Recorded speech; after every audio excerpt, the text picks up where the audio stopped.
Brandon, we're straight. Here we are, folks. It is 12:03, and SBS is bringing you the Coaches Forum, Finding a Way Forward. I want to thank everyone, first of all, who made themselves available. Who will be checking in with us, and based on the power of technology, we'll be able to see this again and get this message out. I really appreciate the three individuals I have right now, which is going to lead to a few more people checking in with us later. So I'll just go. It's great. I'll save. Instead of going ladies first, I'll say ladies last, and I'll tell you why in a second. I want to go to my immediate top right to Coach Orlando Watkins, great friend and the director of Michigan AAU. I want to thank you for coming on board, being available. You're also the coach at Northwestern High School, young ladies coach, and a really good friend and supporter of the SPS podcast. He's the reason I'm on this platform now, and I appreciate you. And I'll quickly go to Raymond. I say Ramon. I always say Ray. Now, how do you say it? You say it like it's French, Ray? How do you say it? You just say Ray or Raymond, whatever one comes off your tongue the best. Yeah, okay. Let's say I got your full name on there. I don't want to be proper, but Ray, you know you are the man. Ray representing the family, AAU, doing a great job, always a great strategist, always a forward thinker, always bringing a different perspective that I appreciate. So that's why when I put this call to action out here, I knew I had to be able to get you, and I appreciate your availability, and I appreciate our friendship over the years. And going to LaKita, the coach, Gantz, it's so much I can say about you in a great way. Thank you. And again, when I was putting this call together, I can't tell you how many people said, make sure Kita on the call. I said, I already know. So I was banging on my door like, what's up? But also because your voice is very powerful and influential, and I think very helpful to what we're talking about. And you're representing Through the Nets podcast. I appreciate that. Shout out to Sonny and also to Bay that we all are praying for and we love. Thank you. Yeah, what you guys are doing. So with that, here's the format I want to lay out, and I want to thank everyone. I see about 10 eyes on us, and I'm sure that's going to grow. What we'll do a round robin, just the same way I introduced you guys. And for the first minute or so, I want you guys to vent. I want you guys to share and say how you feel you're being affected in your capacity in this role, and say what's on your mind. And I just say, feel free to say what you feel as an adult, but let's just also make sure that whatever we say, we want to make sure that doesn't overshadow the message. And the message is we're trying to see what we can do as stakeholders to see about moving forward winter sports. And I just want to give a quick rundown before I go and start with Orlando, go to Ray, and LaKita as far as them venting, but also coming back with just as much time talking about solutions. Yesterday at the Michigan High School Association State Championship, I was able to meet for a significant amount of time with Executive Director Mark Ewell. We had some great conversation and dialogue, and really to cut to the chase, he feels that MHSA has been really effective in trying to get out front and trying to play sports. And his call to action for SPS and the discussions we're having here in Lansing, the west side of the state, and the UP is, hey, focus on the health department. Focus on dealing with the data. Focus on getting the benchmark of what the numbers should be. So as I transition to what's happening with the health department, people should know that in a very recent time, just in days, there's been a change at the health department with Robert Gordon, who had been in that role, who is now out.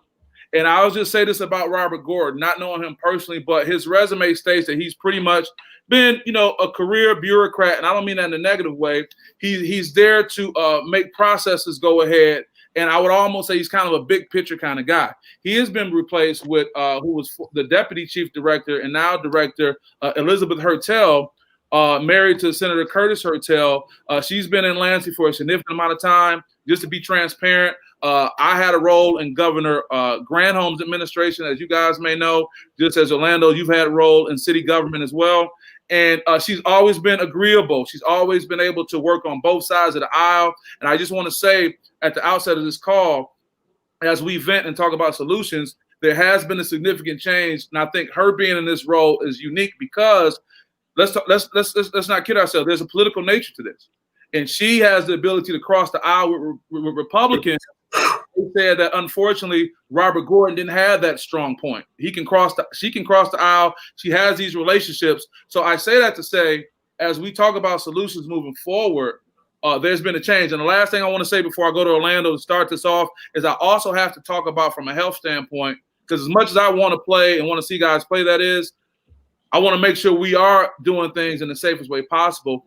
I'll put out there for a later part of the conversation the current situation with University of Michigan having to take a 2-week hiatus from activity based on this new variant that they're talking about. So I have to be transparent and put that out there. So with that being said, Orlando, I'm going to go to you, and we're going to keep moving around. And for anyone who's listening, I'll be watching the chat. I'll be trying to respond to questions and comments. We're going to be joined by a few other people as well.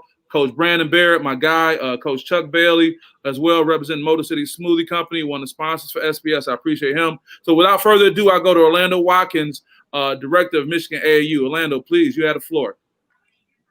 Hold on. Okay. Yeah, I'm still here. Yep, there we go. Yep. So let me make it Director of AAU boys basketball. Yes, sir. So I don't want to get the real director mad at me. Okay. Yeah, okay. I know we all realize is that COVID is real. And we understand that, and we understand that there's a moderate risk. It's deemed by the National Federation of High School that it's a moderate risk to play right now. But the point is, here in Michigan especially, it's the lack of communication and the lack of plan. I feel like a yo-yo. There's a high school girls coach. It start, stop, start, stop, start, stop. That it was lack of a plan. And if I have to point some fingers, our pseudo governing body, the MHSAA, could have done a better job. That there could have been a more solid plan. The first thing comes to my mind is let's just put off the winter idea completely and start up basketball during the spring with track. Would have been a much better idea. I'll only interrupt to get clarity as I take notes. So your possible solution, you're saying stop completely and save it until track. And we're talking approximately what time of year you're saying? We're talking about April. Yes. I'm in agreement. Yeah, that is the logical thing to do instead of getting us in the gym for a week, then stopping us. That should have been the first thing. Yeah. In December, it should have been agreed that we don't play winter sports. And then we wouldn't have the back and forth thing. Right. Because in all fairness, and the only time I'll interrupt is to play devil's advocate for the broader conversation that's going to be happening. Nobody knew. Okay? Nobody knew. But I'll throw it out there. Or if they did know, who was willing to say we're going to shut it down? Because we saw that with the Big Ten. You saw Kevin Warren get out front and say we're going to shut it down. Chicago, the state of Illinois shut down high school basketball in August or September. Right? They knew that. They shut it down. So when you shut it down, it's because you don't know what's going to happen. And you're cutting off those possibilities of the start, stop. And then you have a better way of planning for, like he said, the spring. That's a plan in place. But I believe that it didn't go that route, right? And I'm sorry if I didn't let you go, Ray, but I want to make a point with Orlando and what he's saying. The thing is, if you do that, now you're saying our kids can also go play outside of Michigan.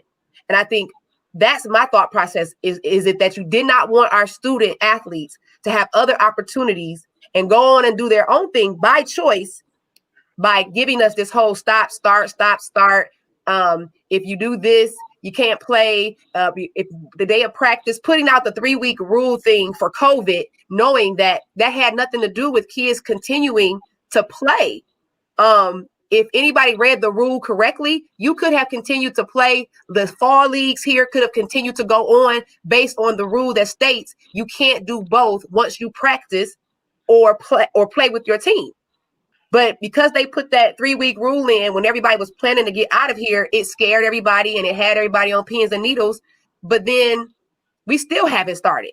And this is 2 months later. That's it. And LaKita's absolutely right. It would have given those kids the opportunity to go ahead. AAU or club teams or club tournaments, they would have made the adjustment and switched everything around. They would have had an opportunity to go out and do their thing. And the thing, but what we're missing, the whole thing is ultimately, and LaKita knows, it's up to the parent whether those kids will play. I'm dealing with girls basketball. I have a lot of the girls that have played for me that their parents have clearly made the decision, Coach, she's not going to play because of COVID. And you respect that. Yes. So for those parents that deemed it all right for their kids to play, let them play. And that's one of my things right here on my list. Give me my choice. Okay. Give me my choice. Let me go to Ray. And I want to thank both Orlando and Kita for putting it out there. And Ray, I want to hear your perspective as well. So what you have that's disappointing is MHSA can't allow anyone to participate in doing winter sports until they get permission from NDHSS. And so that's backwards. You have to follow the policies and procedure. And the policy and procedure, until you get permission from NDHSS, you should not be putting out a plan, a date for anything dealing with any winter sports, in my opinion, because all you're doing is setting up false, unrealistic hopes and goals that cannot be, you can't start a plan and you can't complete. So wait until MDHS says, hey, you officially have permission to start having contact practice. Right now they're having non-contact practice. Instead of just trying to force, or I like to say bully the MDHS into accommodating you, it's not going to work. That's not how government works. I work for the government. So I'm in Laura. So I'm out here dealing with COVID-19, doing inspections, and they're serious about it. They're totally serious about it. So you have to understand, you're not the top dog. So MHSA is the top dog over high school athletics, but they're not the top dog of the government. So they have to wait until they get permission. The best thing they should do now is say, hey, we're sorry, we wanted to do this. Stop. We're going to have to wait till we get approved from NDHS that we can have contact sports. And until we get that notification, student athletes and head coaches proceed to do whatever you think is in the best interest of your children. Stop hurting these seniors who are not able to get the scholarship opportunities that they need to have. You know, Ray, I was derelict in my introduction to you. I talk about your basketball prowess, but you also have been very efficient in state government and the work you do with testing and protocols. And you've always been the person to talk about how you have to follow appropriate protocols and have the data. So I was lacking in not recognizing that part of your background. So that's an excellent point you're making. So kind of staying on the idea with what's happening with MDHS. So what about this idea that, okay, let me say this. Is it fair to say the numbers that we're looking at right now, the 2-week data numbers, are Christmas numbers? Meaning it's when everybody was home amongst loved ones hanging out. Let's say there was a universal lax in what people were doing. So the numbers may not really reflect what they can be. And I'll also put this question to anyone on the panel right now. How much accountability will be on, like, you know, Orlando said, the parents, and I think Raymond, everyone said the parents, but on coaches making sure that they're promoting masking up, promoting social distancing, promoting all the activities that will keep the numbers low. Because I don't think it's in good faith that we can say, hey, we want to be able to play, we want to be able to get out here, but nobody's taking the responsibility of showing the right practice. And the last thing I'll say, I do want to get back to the equity behind some programs being able to get in the bus or get on a plane and go out of state for days at a time and play, compared to some programs that's just not a reality. So I know that was a lot. So from there, I'll let that whoever wants to pick up any of those, I think all this is moving in the right direction. And I want to shout out to everybody who's checking in on the chat with some great stuff to say. Ray, somehow you got a lot of fans who want to crack jokes. They're happy to see you, man. All your people saying what's up, Ray. You know, shout out to everybody else. I think Barrett. Go ahead. But Lindsay, I mean, you're talking about the difference in programs. And my thing is, there are a lot of programs that are able to hop on the bus and get out of here. And those programs that aren't able to, mine is one. I am happy to get back in a gym to just do drill work. That's what's needed to get my program to the point where we can get on the bus and go somewhere, or we have that type of exposure. I'm enjoying the time right now to work on skills, and we're very careful. We keep a log in and out. We follow all COVID procedures. I'm keeping the kids 6 feet apart. They all have their own basketball, and we're just working on fundamental things, which is great. But those teams that are able to hop on the bus and hit this tournament here, let them. So one of the and listening to you say what you just said, right? This is what I don't understand. Michigan is the only state that requires a mask to actually play their sport, right? So that's one of the so-called things they did to help us be more safe and allow us to actually play, right? But we're the only state who's in them. But the states that are not in them are playing. So please help me understand that part.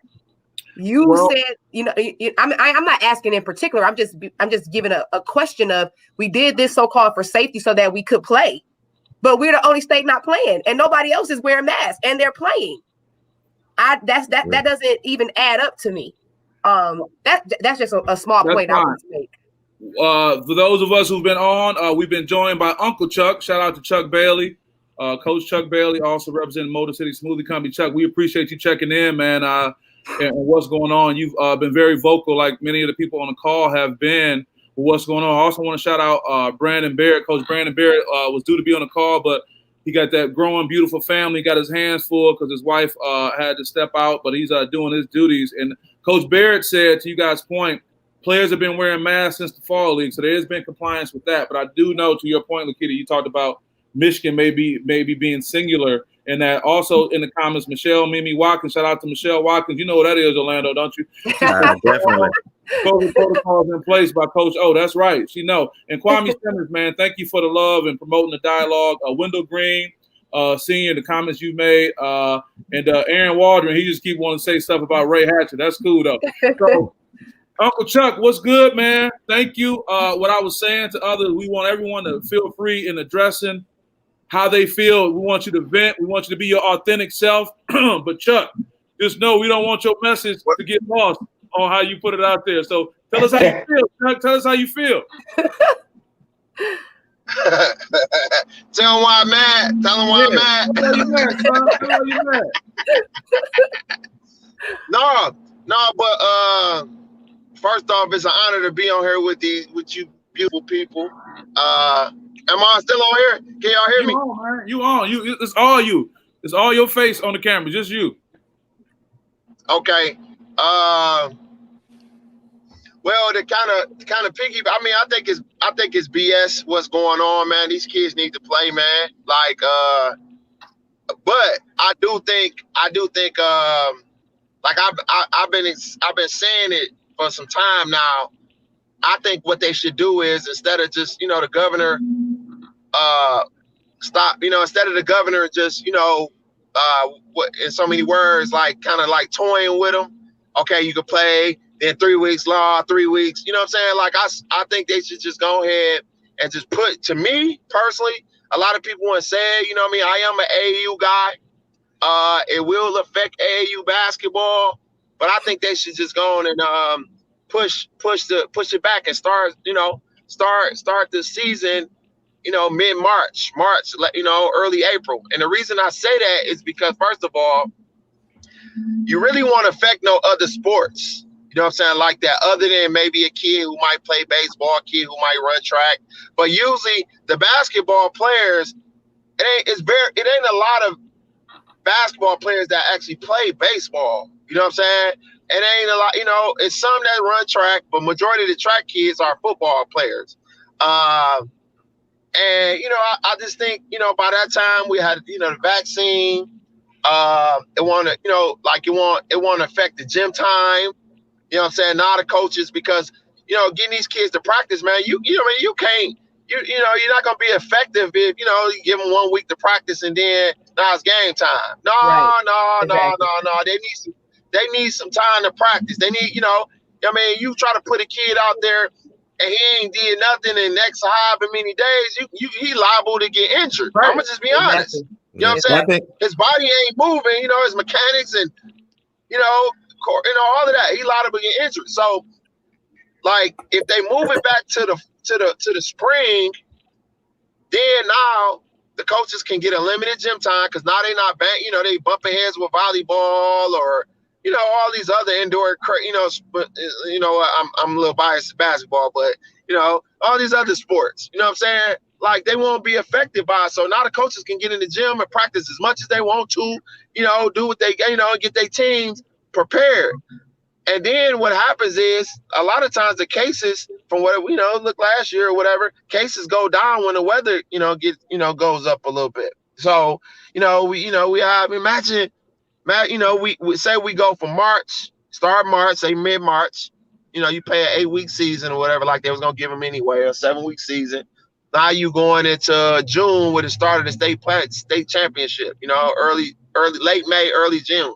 Imagine state finals at the Breslin and at the end in June when it's hot outside. I mean, you know, now what happens? But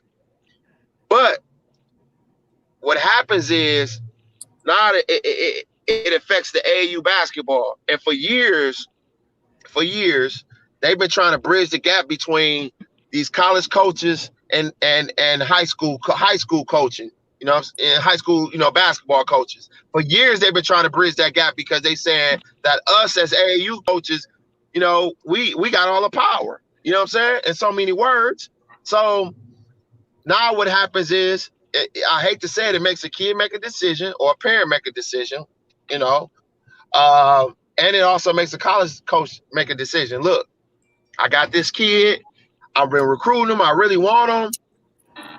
Shit, I mean, I need to go see him. You know what I'm saying? Shit, I gotta go talk to his high school coach. I gotta go, you know, see, you know, really see this kid in his own element. You know what I'm saying? How he is with somebody that's with him every day. You know what I'm saying? In terms of his college, in terms of his high school coach. You know what I'm saying? I mean, that's just me. You know what I'm saying? That's how I think will be the best option right now, instead of us just sitting back, you know, the governor. And then, like, y'all don't understand what y'all dealing with, man. Like we tagging the governor and, you know, Right. let us play and all that. Don't go fooling with that middle-aged white woman. I'm sorry. You see what she Big did Gretch. to Trump? Big Gretch. Yeah. Big Gretch. Yeah, Let me say this for a second, Chuck. dog, Check this out. I just want to say this really quick. I want to go back to you. I just want to make a couple points, and I want to go to Orlando. I think you want to say something. Mhm. Chuck, you make some excellent points, okay? And you make points that I want to say that Orlando had mentioned earlier too about April start. So I like the fact that different people are saying the same things. I think that's good. That's noteworthy. And also too, Okay. when you bring up Governor Whitmer, I want to make a point.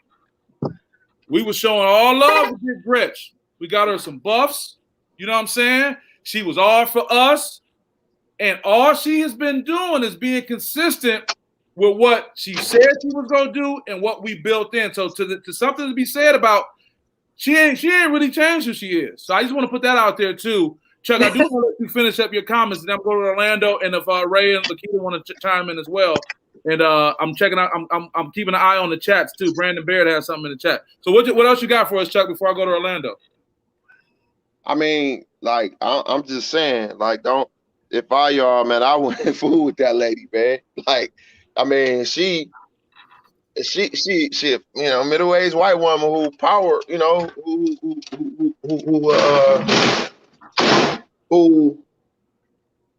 who power hungry. You know what I mean? Like, to me, that's just my opinion. You understand what I'm saying? Like, that's just my opinion. Let me stay with you for a second. Let me say this from a messaging standpoint.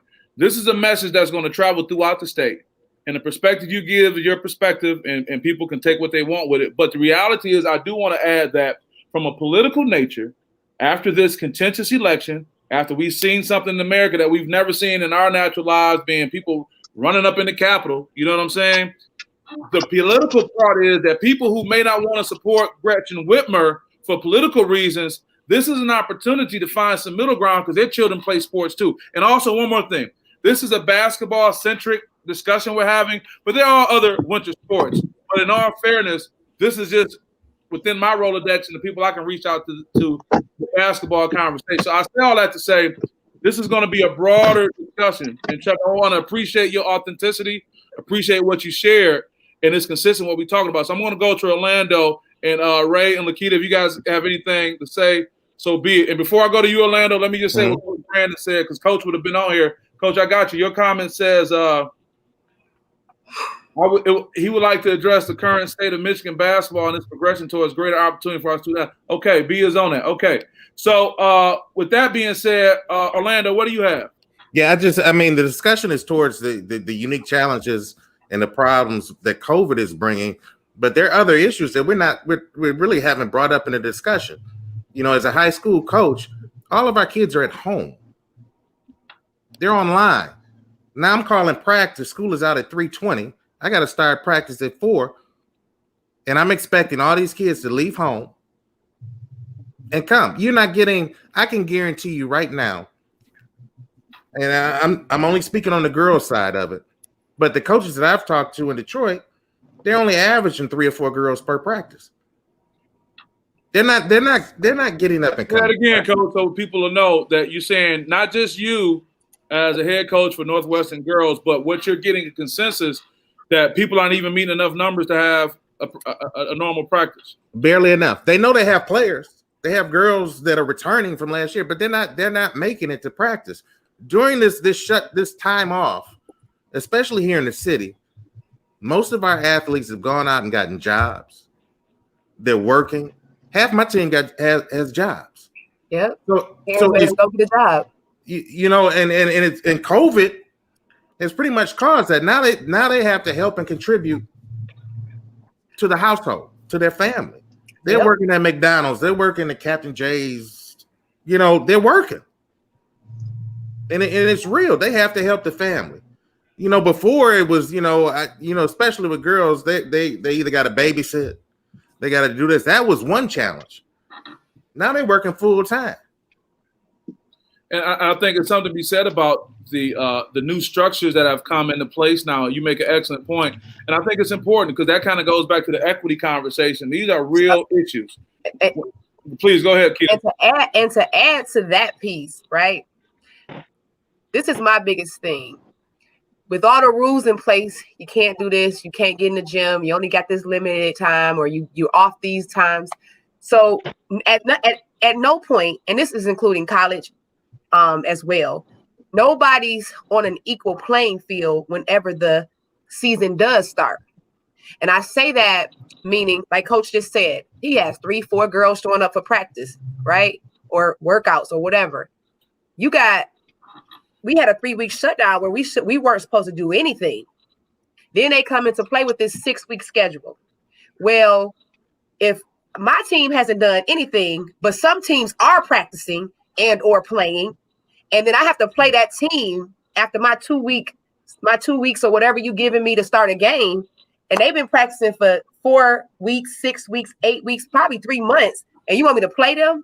So I'm not prepared now because no one has been given an opportunity to just be in the gym consistently practicing, working, doing what they need to do to get to that point.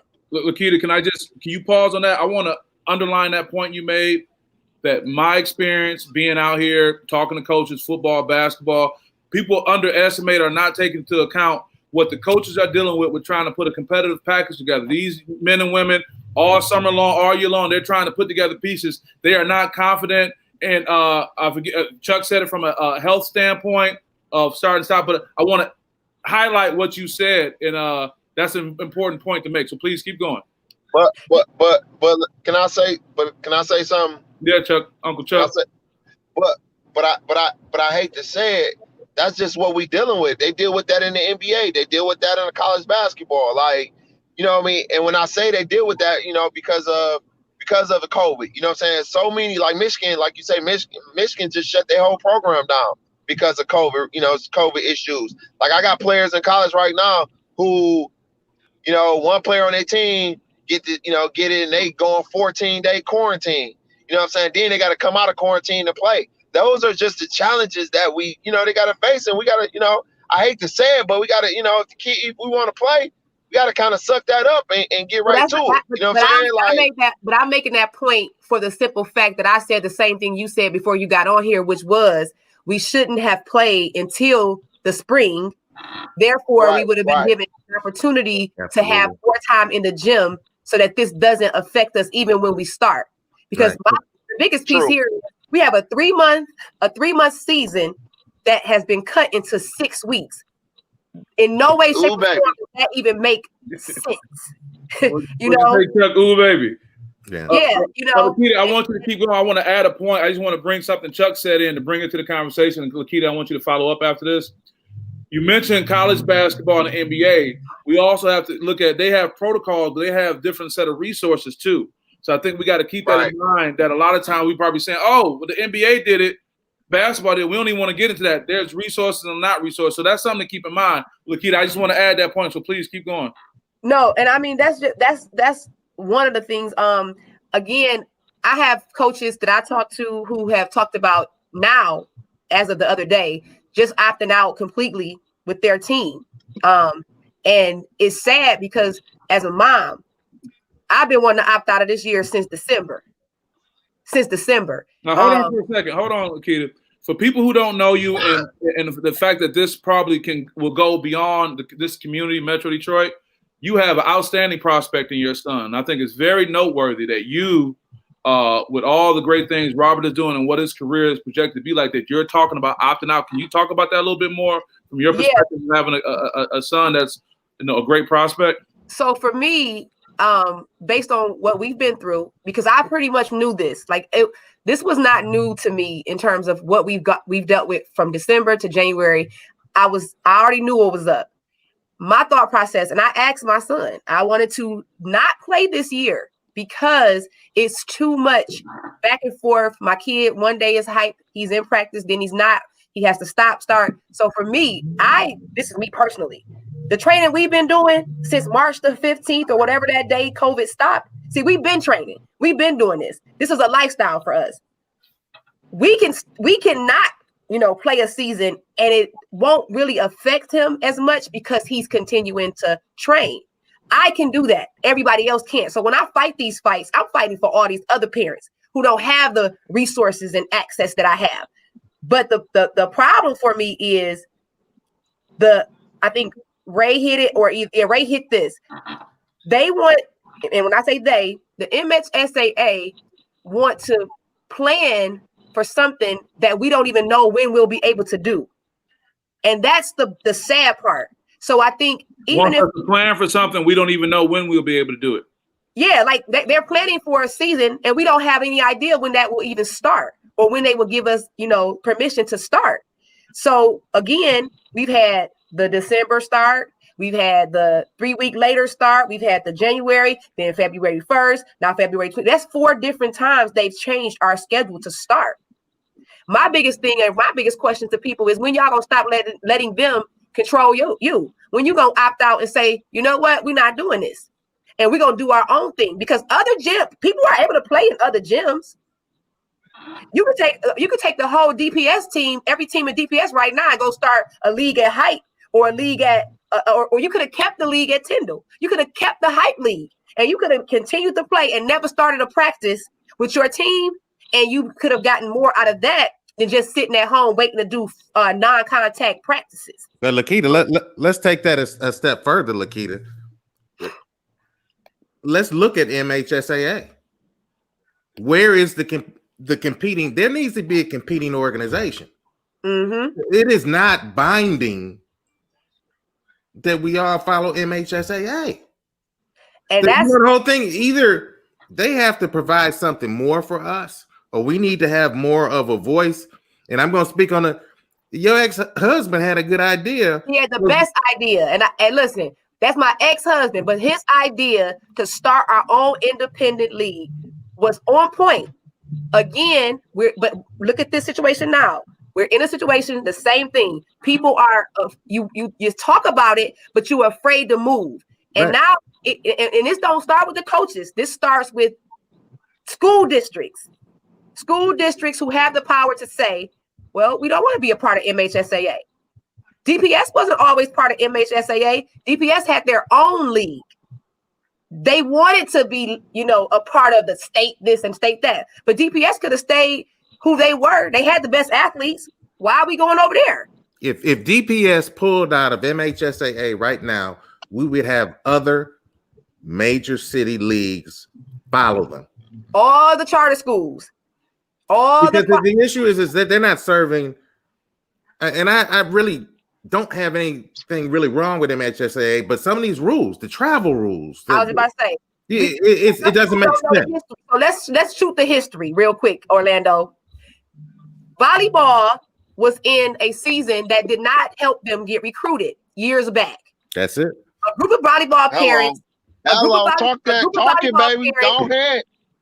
A group of volleyball parents said, this isn't right. Our kids can't be recruited. Michigan High School Athletic Association refused to change a rule that the whole rest of the country, again, same thing we're in now, the whole rest of the country changed the rule. Volleyball got changed to fall, girls basketball to winter. So if you don't know the history of those parents fighting and going to the Supreme Court, their kids were in college when the rule was finally changed for volleyball to be held in the fall so that they could be recruited properly. Right now, Michigan High School travel stuff. Like, we can't go this many miles. Why not? Every other state can do it, but Michigan. So let me ask this, LaKita. You make some good points, and I want to come back to you too, Orlando. There's been a request for the congressman, and I believe the congressman may be Ray Hatcher. So, Ray, I just want to let you know you're on deck. But LaKita, I want to go back to that thing about you mentioned about the travel piece as well. My question is there a chance that during the pandemic, as terrible as the loss of life and the financial disruption has been, that some things can get self-corrected?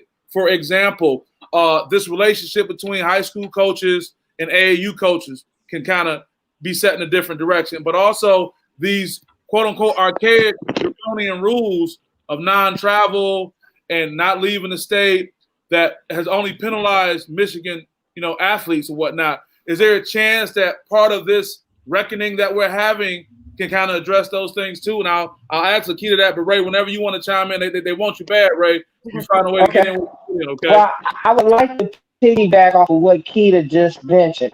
So you had a group of parents from volleyball, it was the Grand Rapids area parents.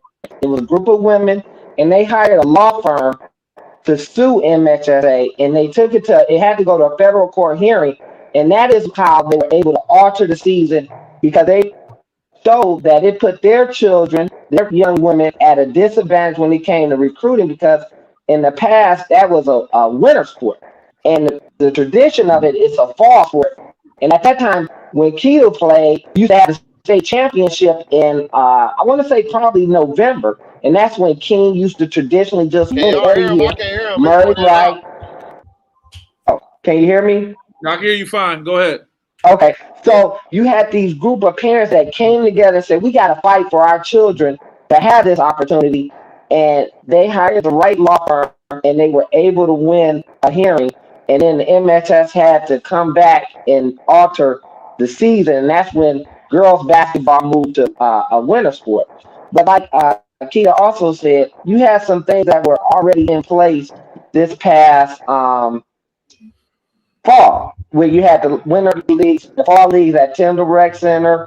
You had the Michigan Playmakers and the Michigan Warriors had a fall league that they had been running successfully for about 4 or 5 years at Livonia, Churchill, and Height. And then you had also the leagues out in Saline. And these young men were able to play 2 basketball games per week. Then what happened is you had MHSA. They didn't even allow these coaches to be on the bench to coach their players in fall basketball, which was highly disappointing. Don't understand the logic in that process when you understand that these coaches haven't coached basketball with their kids since March 11th of 2020. They missed summer basketball, they missed spring workouts, they missed team camp, they missed summer league, and MHS just disregarded them that ability to be able to be with their student athletes. Instead, I believe they communicated to some of their coaches, hey, we understand that you're on the bench of your team during this fall league. Get off that bench before we end up finding you. Or disciplining you. But what can you discipline when you don't even have a season? And then it's just you can't discipline when you don't even have a season. Right. So let's talk about in Orlando. We talked about, and I know Chuck, you want to share this power struggle. Let's take a break from a moment from the pandemic discussion, and I'll use a Godfather reference, that bad blood, that AAU high school bad blood. Now, even if we got a pandemic, it's still that bad blood that's been there, Ray, for some time. And is it possible that this can be the opportunity to kind of deal with that Hatfield and McCoy? Hey, I even go further, Blood and Crip, like it's like some real beef type thing. That travels across the state. What do you think about that? Well, I'm gonna make maybe a little uncomfortable here, but I'm gonna say is there's no bad blood between the Metro Detroit coaches or the Grand Rapids area coaches or the Charter League coaches and AAU coaches. They're all the same together. Some of the coaches' fathers run AAU programs. Some of the coaches are the coaches. Some of the coaches' cousins are the coaches. Some of the coaches, assistant coaches, are the coach. So really, it's no bad blood when it comes to AAU and the coaches. Now, where there is maybe bad blood is the AAU coach at DeWitt and the AAU program. Now, give you an example, the Michigan Mustangs. Michigan Mustangs used to dominate the western side of the state when it came to getting the high level players. Now, it might be an issue with, say, the coach at Grand Rapids, out of the hills in the Michigan Mustangs, but that's not the case when you're talking inner city charter schools in this area. It's more like a bond and love. So it's really that Hatfield McCoy is something different. That's DeWitt being upset with the kids from different programs, or that's say, different areas. And are you That's using really DeWitt what it is. are you using DeWitt as an example? You mean, generally speaking? Yeah. Yeah, because there's no contention between AAU coaches and high school coaches. They're kind of on the same page. Plus, they played when they were younger. And most high school coaches are AAU coaches, so I don't understand what Okay, they're so talking that's a myth. Okay, hey, let me step in. Let me step in because the family, great AAU organization, right? But then we have to stop, and that's been my marching order since I took over Michigan AAU boys basketball. We got to stop using the blanket term AAU coaches because half the teams you're talking about aren't registered teams up under the AAU umbrella. Good, yes. They are travel, they are club teams, but they are not AAU teams. Mm-hmm. So a lot of the number of calls I get that I was at this AAU tournament and it was horrible. Well, ma'am, it wasn't an AAU tournament. Exactly. Your child doesn't play on a registered AAU team. Mm. That is a blanket term that really needs to stop. And that's something that parents, now I'm speaking as my parent advocate, as parents, when we allow our student athletes to play for these teams, right? Club team, whatever team, we need to understand that and know that, and then push our coaches of these teams to actually become registered AAU teams, because 89-90% of them are only club teams. I mean, under the AAU umbrella, the coaches are vetted. There's the background check. Yes. A lot of these, and I'm be just straight up. A lot of these guys don't want to do it because they got a felony behind them. Yes. Talk that talk. Yes. Talk that talk. They can't. I'm not saying that doesn't make him a bad coach. I'm all about redemption, but that's the bottom line. But a lot of that also adds to some of this stuff where some things go wrong a lot based on the training that you definitely need to understand how to function with these children in your under your responsibility. Let me say this. I know one thing I want to say on this chat. It might be a head coaching position open at University of Detroit Mercy in the women's program, and I think there may be some candidates. Go for it.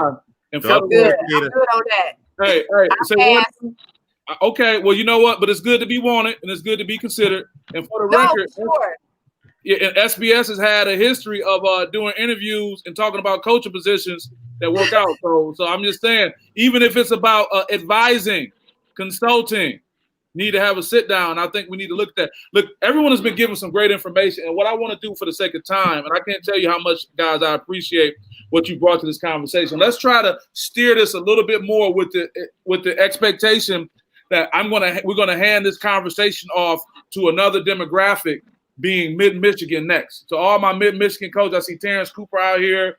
I see my guy Justin Christian. I know my guy Casey Keaton, coach emeritus at Everett High School in Lansing. I've been talking to him. Brian Dutton, I'm going to reach out to him, who's on the west side of the state, and some other coaches. How does this conversation move to the next step that other stakeholders can take what we've talked about. We've kind of come to a consensus about this April thing. Orlando was talking about, Chuck was talking about summertime in June. You know, my birthday is in June. We think it's hot, but it ain't never really that hot on my birthday. But we'll be able to dress a little different, Chuck, when we come up here for the championship. I like that. And then, yeah, baby. Hey, imagine what the basketball tailgates would be like, man. Oh, baby. Yeah, we need to be playing in June. Yeah, I love it. So what I want to get at with the remaining time that I have, because I also want, you know, and I want to say all the viewers, I see all the eyes that have been on us consistently. You know, I want people to be able to digest this and listen to all the information you guys have shared. Ray, I appreciate you answering the curtain call, because I was getting all these inboxes talking about they want the congressman. They said they were like, Ray need equal time. Ray need equal time. That's what they shooting me. But that's good though, because what does that mean? We got a wealth of knowledge out here. So so in the remaining time we have, the next 10 minutes or so, I'm still watching the chat. People, please keep chatting, making comments. Every comment has been positive. Where are we going next? How can we get towards the idea that when we start talking to other parts of the state, what do we need to be agreeing on that we all need to be doing collectively for the opportunity for Chuck to pull up and bring all the Motor City Smoothies to East Lansing for a summertime championship? What do you got? Yeah, Motor City Smoothie gonna be. Hey, no, but on the real though, the thing that really need to be done, man. And these coaches, ADs, all of them, man, they need to just go ahead and step out there on faith. But when they step out there on their faith, they all got to come together, though. It can't be one guy over here, I'm scared, and all of them got to come together and go in as one. If they're gonna step out, you know, go and do it. You know what I'm saying? Shit. Talk about that. What do you mean? What particularly are you saying? Because I know I have my thought processes on what stepping out means. When I say step out, I mean in terms of like coming, you know, stepping out of the MHSAA. You know what I'm saying? Stepping out from up under the MHSAA. You know what I'm saying? And starting their own little league, man. You know, let me ask the question. This is what it is, man. Like our kids. First of all, I'm gonna really say this, and I'm gonna say this, and a lot of people, some people might agree, but some people might disagree. But I don't, you know, I say this is how I feel, man. You know what I'm saying? The reason the MHSA ain't really changed it, you know, really changed the rule, because who played majority of the basketball around here? Right? Who played majority of the basketball? But this is statewide, though, Chuck. This is a statewide. Us. I won't say us, because if you go to the whole state of Michigan, it's either 50% or we are actually less than 50%. We got to keep a broader perspective. You keep going in and out, baby. Huh? I said you that. Going in and out, baby. No, your phone is going in and out. That's it. It's your phone. We're trying to keep it broad. No. Yeah. Hold on. Yeah, hey man, I got Motor City Smoothie. I still cheap, man. I still got Metro, baby. Hey, let me address Chuck's point, and I want to go to LaKita. Chuck, let's be all the way funky with it. You are absolutely right, and you're making reference to racial disparities. You're making reference to what happens in certain. It's definitely racial. Listen. Ain't even a question. It's racial, man. Listen. You're making reference to those, and I would say there's validity to that. There's some credibility to that. Now, but listen though, but we're talking about a statewide discussion.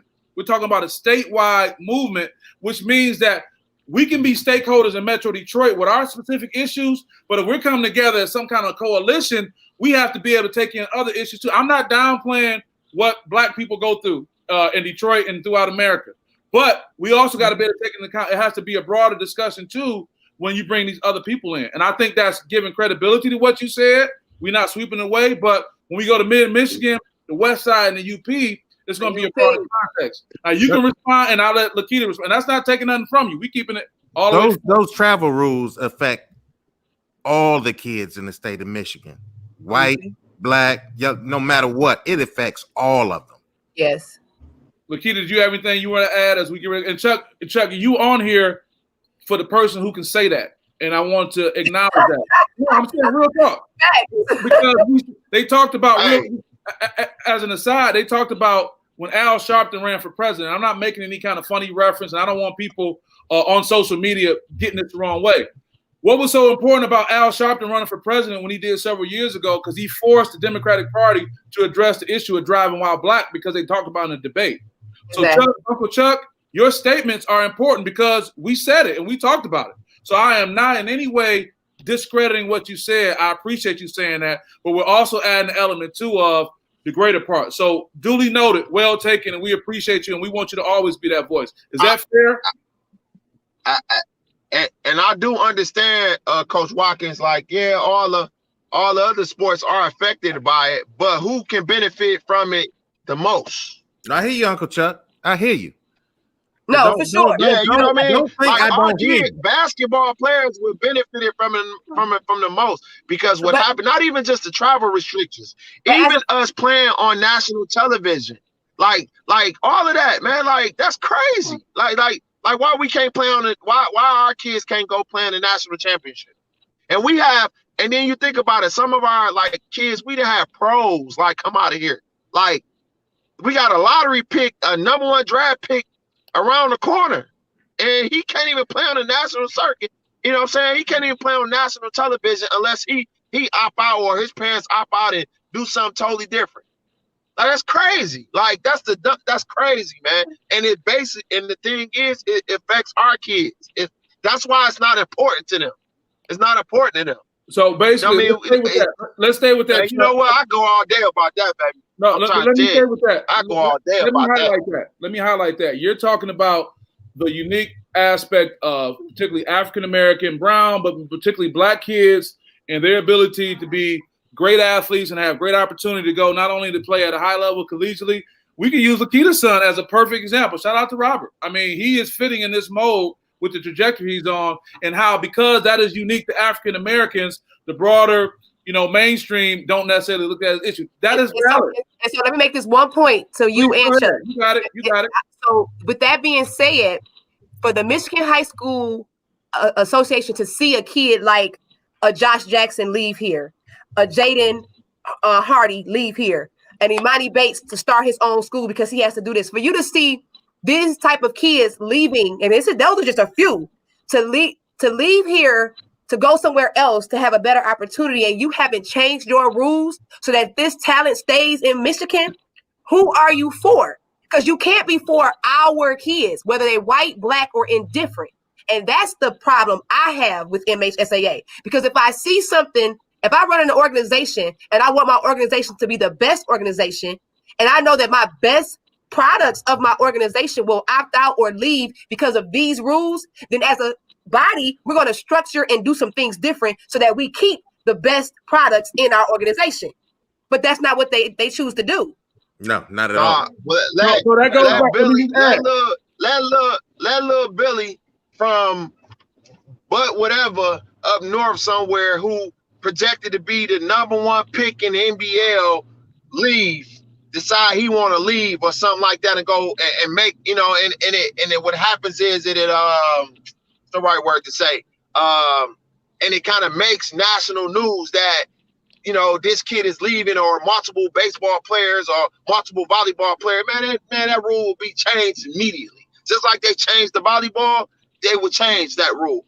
But what happens is they still were forced to change that rule. They didn't change it purposely because they wanted to. And that's the problem I have. The people who are running this, where is their stake seriously in the best interest of our student athletes? Which makes me say that they are ours as parents. Second, as coaches, where do we have a say so? Why isn't there a parent group that's on the voting group of the board of MHSAA? That's what I want to do. Why is there not, or why is there, you said? Why isn't there? They have a parent association, but the parent association does not vote and have a say-so to say, or, this goes or this goes, or we don't want, they don't have that type. They just have some seminars and some education for them. They don't have a right, though, to do anything or change any laws or rules, I should say. Hey, I just got to add one comment. My mama made a comment. My mama said, we must keep our kids here. Detroit and surrounding areas create stars. That's what my mama said. So thank you, mother, for adding yours. I had to put that out there. That's on my mama, literally. Mama's always right.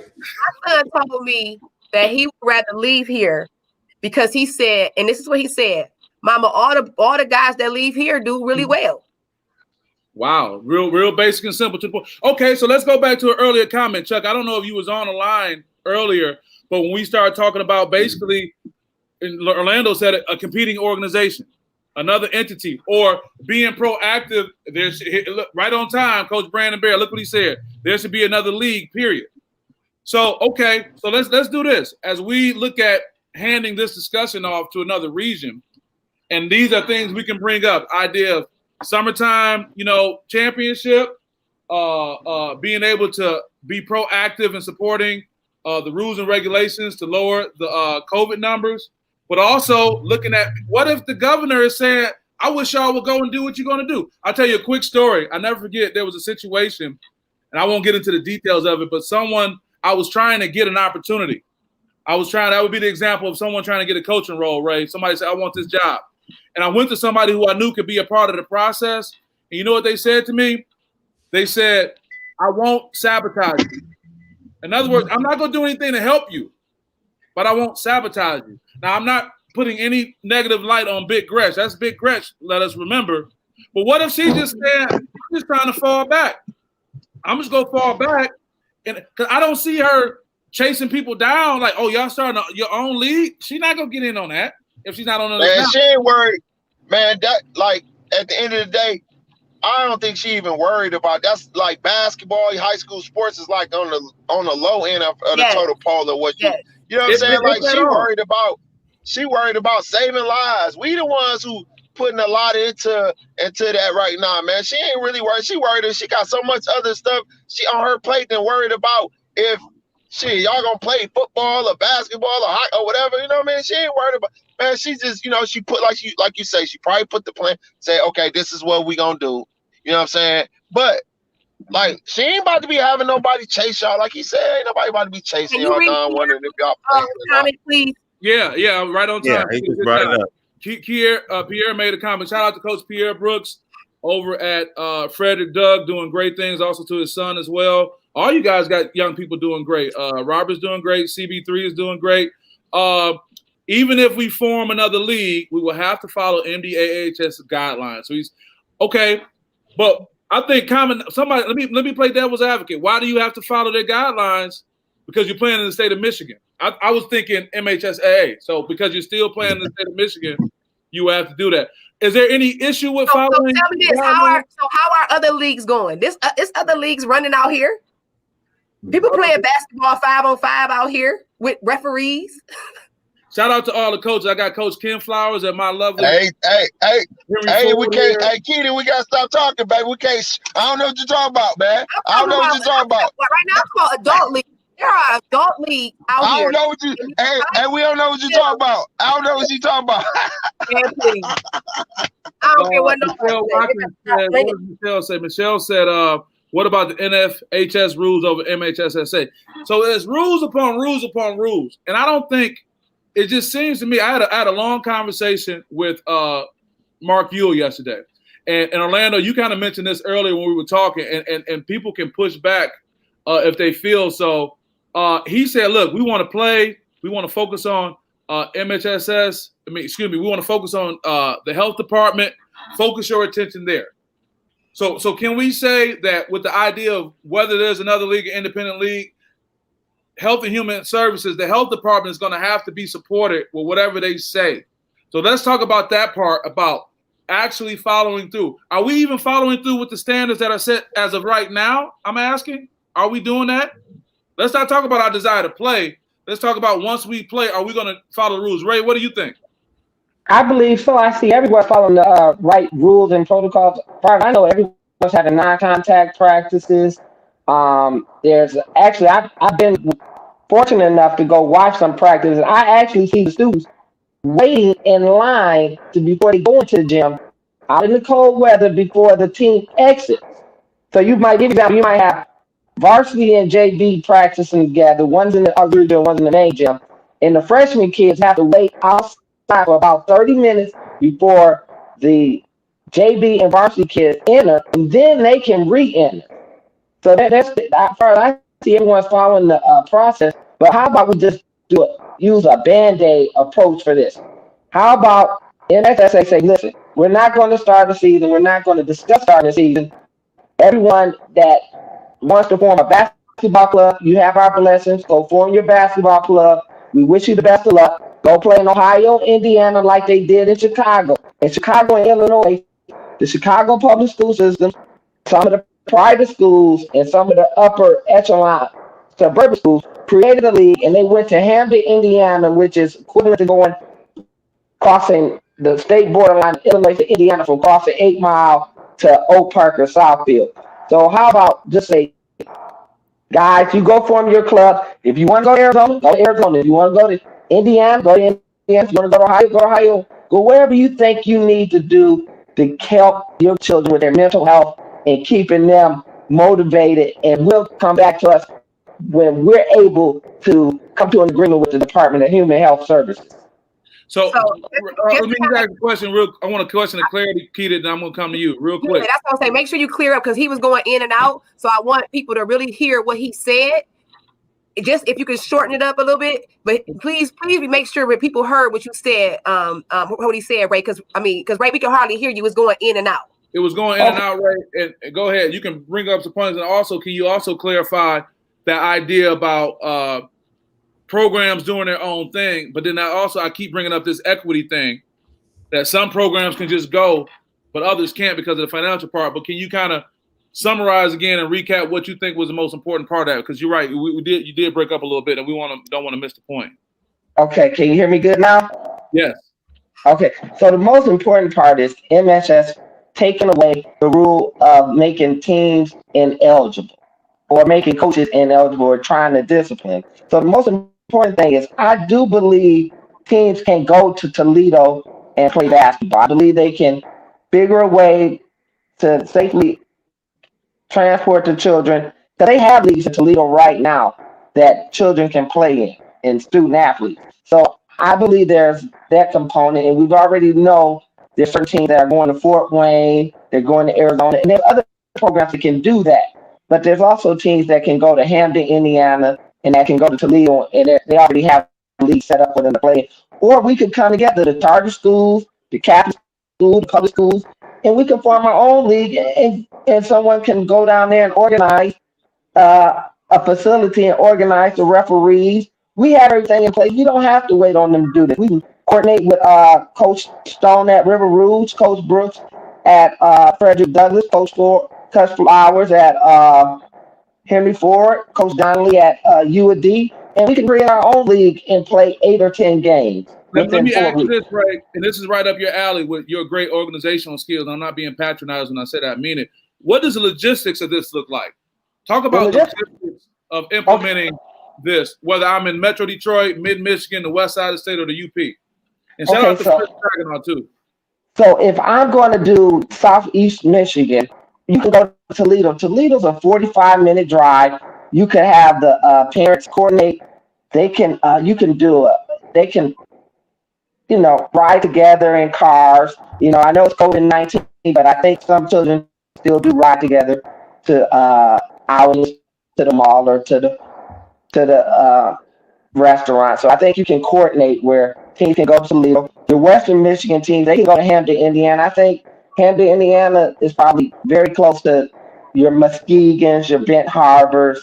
So you're talking about like satellite locations outside of your respective region that everybody has 45 to 50 miles of what they can go to. So these areas they can go out to play is what you're saying. Correct. And you have the referees here in Michigan that, for referees, there's a person that has a crew of referees, just like you have DPS. They have a referee that coordinates and assigns the referees to certain games. They still have that instructor. And I'm pretty sure they're willing to go to Toledo and referee some quality games and just where the children can play. Yeah, let me stop you for a second, Ray. I got you. Chuck, I got you. You're up. Let me just say something real quick. Hold on, Chuck. I got you. I want to shout out all these great coaches, not only that are on right now, that are in the chat. We got Coach Kevin Marshall representing the Bearcats up. going up north. Like I said, we have Coach Ken Harris representing Henry Ford. Coach Brandon Barrett was in. Coach Pierre Brooks. I just want to talk about the people who are coming together and are part of this conversation. So I want people to know that the right people are talking. And I don't want to lose your point, Ray, about what you suggested. Before I go to Chuck, can we kind of give a little name to that? Because I want to be able to bring that part up, like this satellite thing or this the logistics where it's almost like what's your outstate hub? Like based on your geographic location, where do you go? I mean, I just want to kind of put a term to that so we could probably revisit that and say, hey, why don't people just look at having a satellite state that they go or a satellite location? You know what I mean by that? I was talking to Ray. Yeah, I really like you could call it most times you just call it a tournament. You could call one. Okay. So you got Orlando's that's this thing. A tournament. So you do this basically you do these mini tournaments that may be weekend based or what. But what about the equity issue? What about Orlando talks about this all the time. Orlando, and all his travels and all his great experiences, you know, whether he's in a corporate suite or, you know, in places that are rough and tumble. Orlando, you deal with, you know, young people like everybody else do. Talk about the equity of the idea. How do we get Ray's suggestion of these weekend or weekly tournaments out of state to work when there are serious challenges to resources for people to do that? It's been happening right up under our nose. I know during the summer, you know, the teams that could, and I'm not going to mention no teams, but hey, we ain't diming nobody out. We ain't diming nobody out, but you know, and I'm just going to let those teams know, you know, be careful when you do make that trip. Quit streaming the stuff on Facebook so everybody know. But wait, I got a question though, because I want to say this though. So if you're talking about what I think you're talking about, by rule, they ain't break no rule. So I want to be clear to basically step up and say nobody broke a rule. No. Okay. And at the end of the day, that's the problem with a lot of this stuff. People don't read the rules and don't have the courage to follow the rule, right? It's always about, oh, well, they said if I do this, and if you're my thing is, I ain't worried about getting in trouble if I'm doing the right thing. That's it. And the bottom line is, Peter, and I'm only saying this for everybody who's on these coaches. Hold on. Well, let me tell you everybody who was on coaches about what they did and what they didn't do. My biggest thing is they advocated for their kids. So at the end of the day, and the rule was correct. So everybody calling up to the MHSA, and that's one of our problems too, that I can get into. We always want to call on somebody, but we ain't calling on ourselves when we ain't doing the right thing. So for that particular school that I think you're talking about, they did the right thing. And I'm just here to stand up for all those kids. Because if I could have done it with my kids, that's what I'm going to do. And if I can do it now, that's what I'm going to do. If I got some kids that's ready to ride after this season and we out of here. See, it's too many people that don't want to step out on faith and say, F them. Why let these people control our kids? It's always going to be an equity problem. Always. I don't care what happened. It will always be an equity problem. For those who can get up and go, let's get up out of here. Let's go. Let's rock and roll. Because some of our kids, I had this person on my Facebook page say to me, well, some kids play for fun. You're right. I feel bad right now for the kids who play for fun, but I feel really bad for the kids who can't play and get a scholarship because this is what they want to do with their life. So we have two different kinds of athletes, but all of them deserve to either play or not play if that's what's going to happen. Don't keep on saying we're going to start, we're going to stop, we're going to start. Say we ain't having no season and let us get the rocking and rolling for those who can. And if you can't, when they say it's okay for leagues to go on, then start the leagues back up for kids who can't go.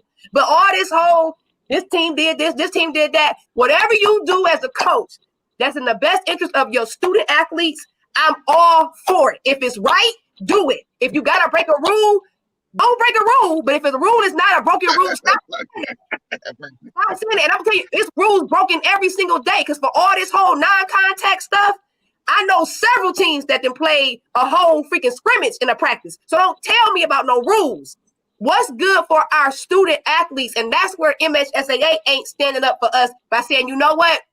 We're not going to have the season until then or until somebody says we can play. Other than that, y'all do what y'all want to do. Keely, you over here breaking the internet. My inbox is all blowing up and all kinds of people. They talking about Keita for Hey, president. hey, No, Yeah. it ain't Keita. Talk that talk. Hey, Auntie Keita. Auntie agree. Keita, talk that talk, Auntie. Keita, there's not a coach. There's not a coach out here that does not, if it's in the best interest of the kids, because there are a lot of rules that are out there that are broken every day. As a girl coach, there's a rule that say I'm not supposed to drop none of my kids off and pick them up. But I'd be damned after dark. Am I gonna let my girls sit at a bus stop? I'm piling them in the car and I'm dropping them off at the door if they ain't got a ride. Exactly. I'm breaking the rules every day. I've done it for years. And hope somebody challenge me about it. Because I'm not letting my girls work out at night. Exactly. But to kind of that, you know, I understand all you saying and everything you saying, and you speaking straight facts. You know what I'm saying? Like, but the thing about it is, the MHSA, they make up rules. Like they made up that JJ. Was it the JJ rule that just happened not too long ago when the boys was transferring? They make up rules. Before it was the JJ rule, it was the Coach Carter rule. It's the Coach Carter rule. The issue with they make up rules. So and I mean, to me, it seemed like they full of shit. I can't cuss on. I'm sorry, I didn't mean to cuss on. You know what's gonna happen. Go ahead, though.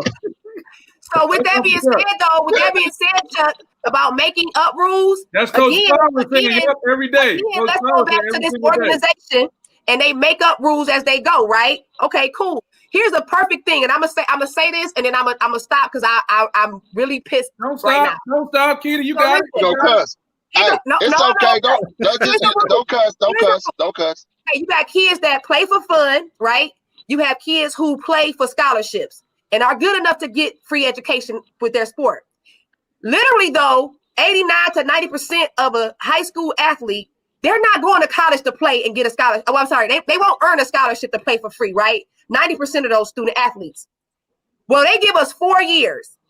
And in those 4 years, kids only got 4 years. But you're going to tell me as an organization, you're going to take away one of those years because they want to go to another school? Because they want to transfer and go to this school and that school?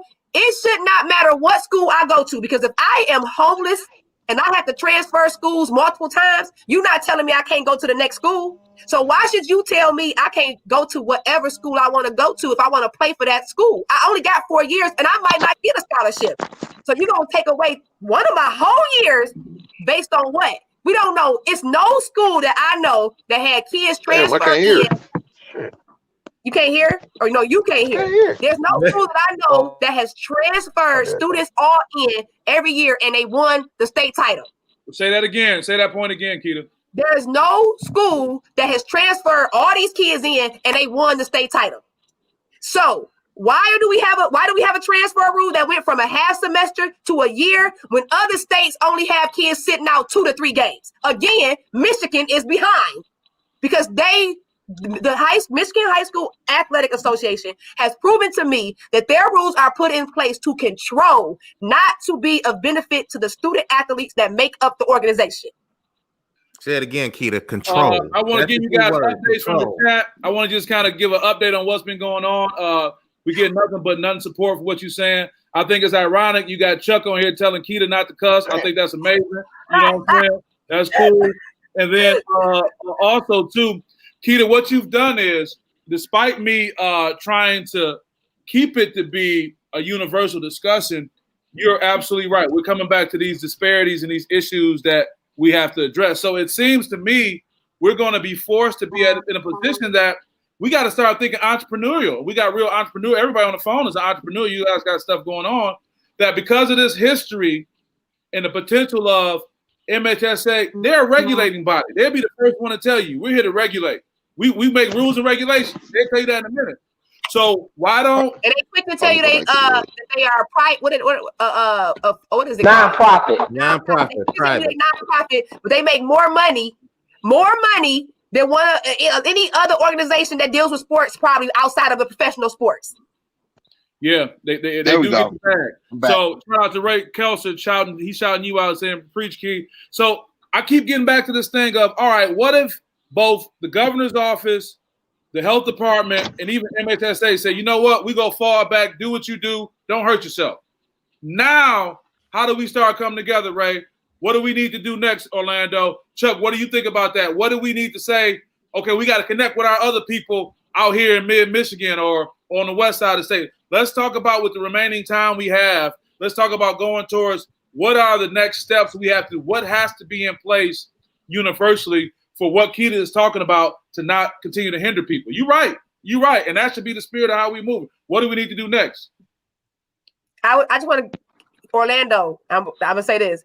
Remember when we was trying to put together the association for all the coaches and trying to get everybody to be a part of this big association? Right. This is one of the reasons. But again, we need to have people who are willing to do the work instead of just talking.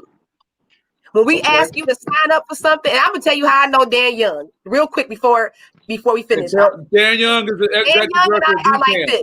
This is the people who are listening. Dan Young is the executive director of B-Camp. They just put out a very long letter. Dan Young and I are really tight. You want to know why we're tight?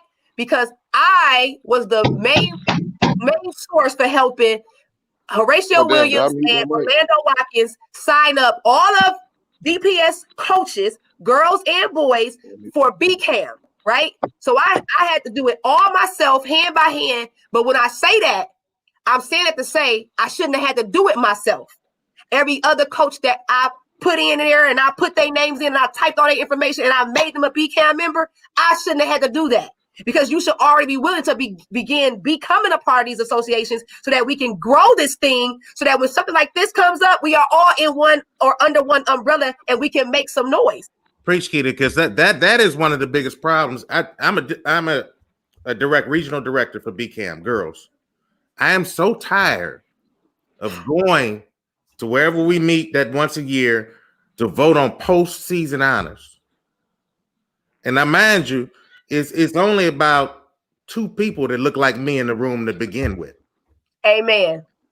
Amen. And we're asking to vote. Kita helps, Horatio helped. We all help to have us have numbers to vote for our own kids for postseason honors.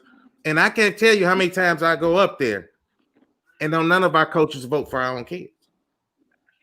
And I'm gonna tell you how many times I've been to every B-Cam coaches forum, all these forums, this, that, and the other. And I go there and I see the same people when it comes to our people. I'm talking to our people, right? It's the same 2 to 3 people. But we so angry and we so mad and we know it's wrong, but we gotta get in a position to make some noise. And making some noise means getting in there, talking, getting together, having our group, getting a website up, becoming members. You know, you want to be a member of your own group that you have some say so in. How about that? So now we're talking about being activated. We're talking about what are you going to do? What role do you have to play? Because now when we get past this point of, and I'm not saying this body that we're talking to, pointing fingers or whatnot. Now it's like, what are you going to do? So what's the call to action for people? Now, the other part of it is, too, you mentioned Horatio Williams, and we can't say enough about how great Horatio is. I know everyone on this call knows him and people listening knows. What do we do now when everybody doesn't have the ability, Kita, Orlando, Ray, and I know Uncle Chuck will be back in a second, when everyone doesn't have the ability to execute like the 3 other people I'm talking to have? Like, everyone doesn't have the ability to follow through. Or do you give that person a lesser role or have lesser expectations? Because you made a point about when you needed people to be activated and engaged, they were not. So let's talk about that part. When we get from the part of, okay, we passed the talk, it looks like we're going to have this independent, tournament-style league going on. We got some things we're doing, and everybody got a part to play, but everybody ain't willing to play a part. What do we do when we get to that point? Well, the number one thing, I think we need the platform to get the information to people, right? So you think about if we all had the same database to reach the coaches the same way MHSAA can or B-Cam can, and now we have that same database, people being a part of something to understand what's going on, to ask questions, to have say so. That's where it starts right there. How do we get, because all I see right now, I'm gonna be honest, is a bunch of, I go to Twitter right now, my Twitter popping. Oh, Governor Gretsch this, Governor Gretsch that, Governor Gretsch this. Well, we all talking as individuals right now, though. On Twitter right now, we're all individuals. Right. How can we all come together?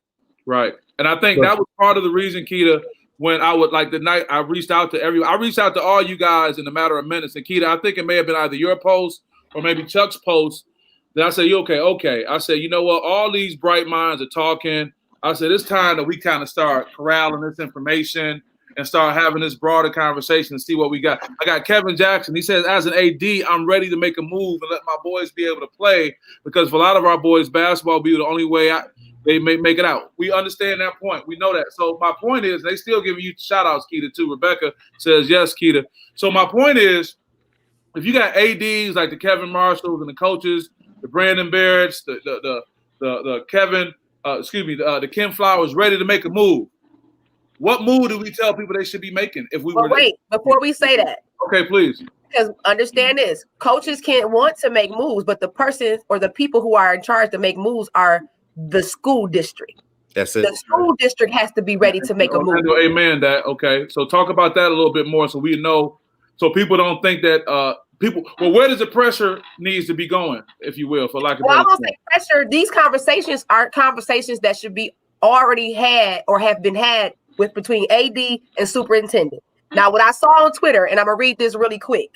It says, this is exactly what somebody said. They said, where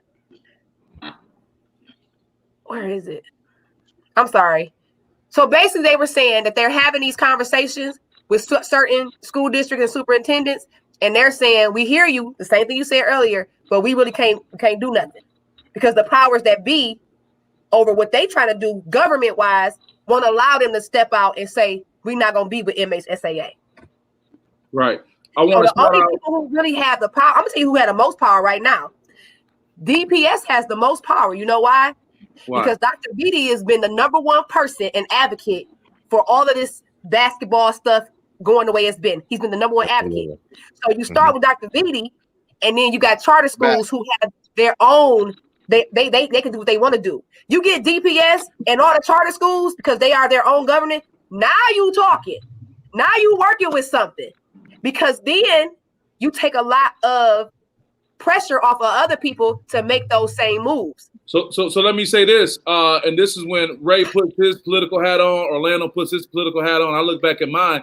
Now you're talking about liaisons that are moving within organizations to communicate to, let's face it, non-sports people. That's the example of the college you may have gone to that had a university president that was like UNLV's president. He wasn't feeling Talk the Shark. He wasn't an athletic person. So you got to get the Rays of the world, the Orlandos of the world, Keita and Chuck also, to better put that out there. Let me shout out a few people who've joined us, and I think it's important because all of these sports stakeholders are added to this. I just want the panel just to hold tight for a second. I want to go to the chat.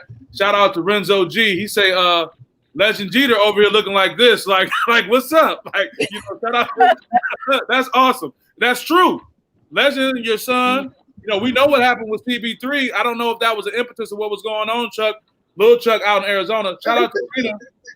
Rita said, are these ADs reaching out to parents? They have to have a huge voice. Yep, let's get the ADs in. Shout out to my guy, Stephen Bardo, the voice of the Big Ten.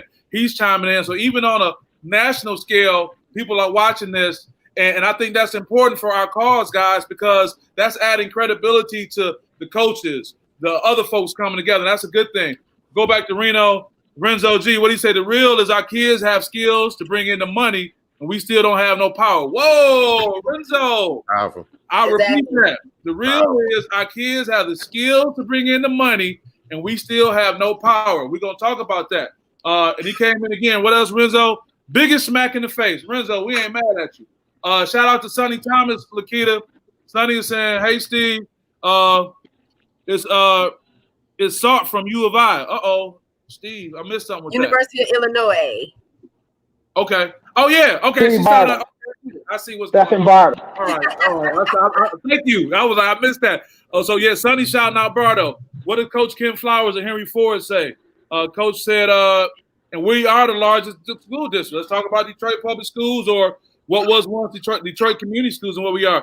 Going back to Kevin Jackson, he said he wants to have a season, and he said it publicly. This is an AD saying, I want to have a season. He said Dr. Vitti said that. That's it. Dr. Vitti wants it bad. Thank you for that. So why is that? Thank you for clarifying that.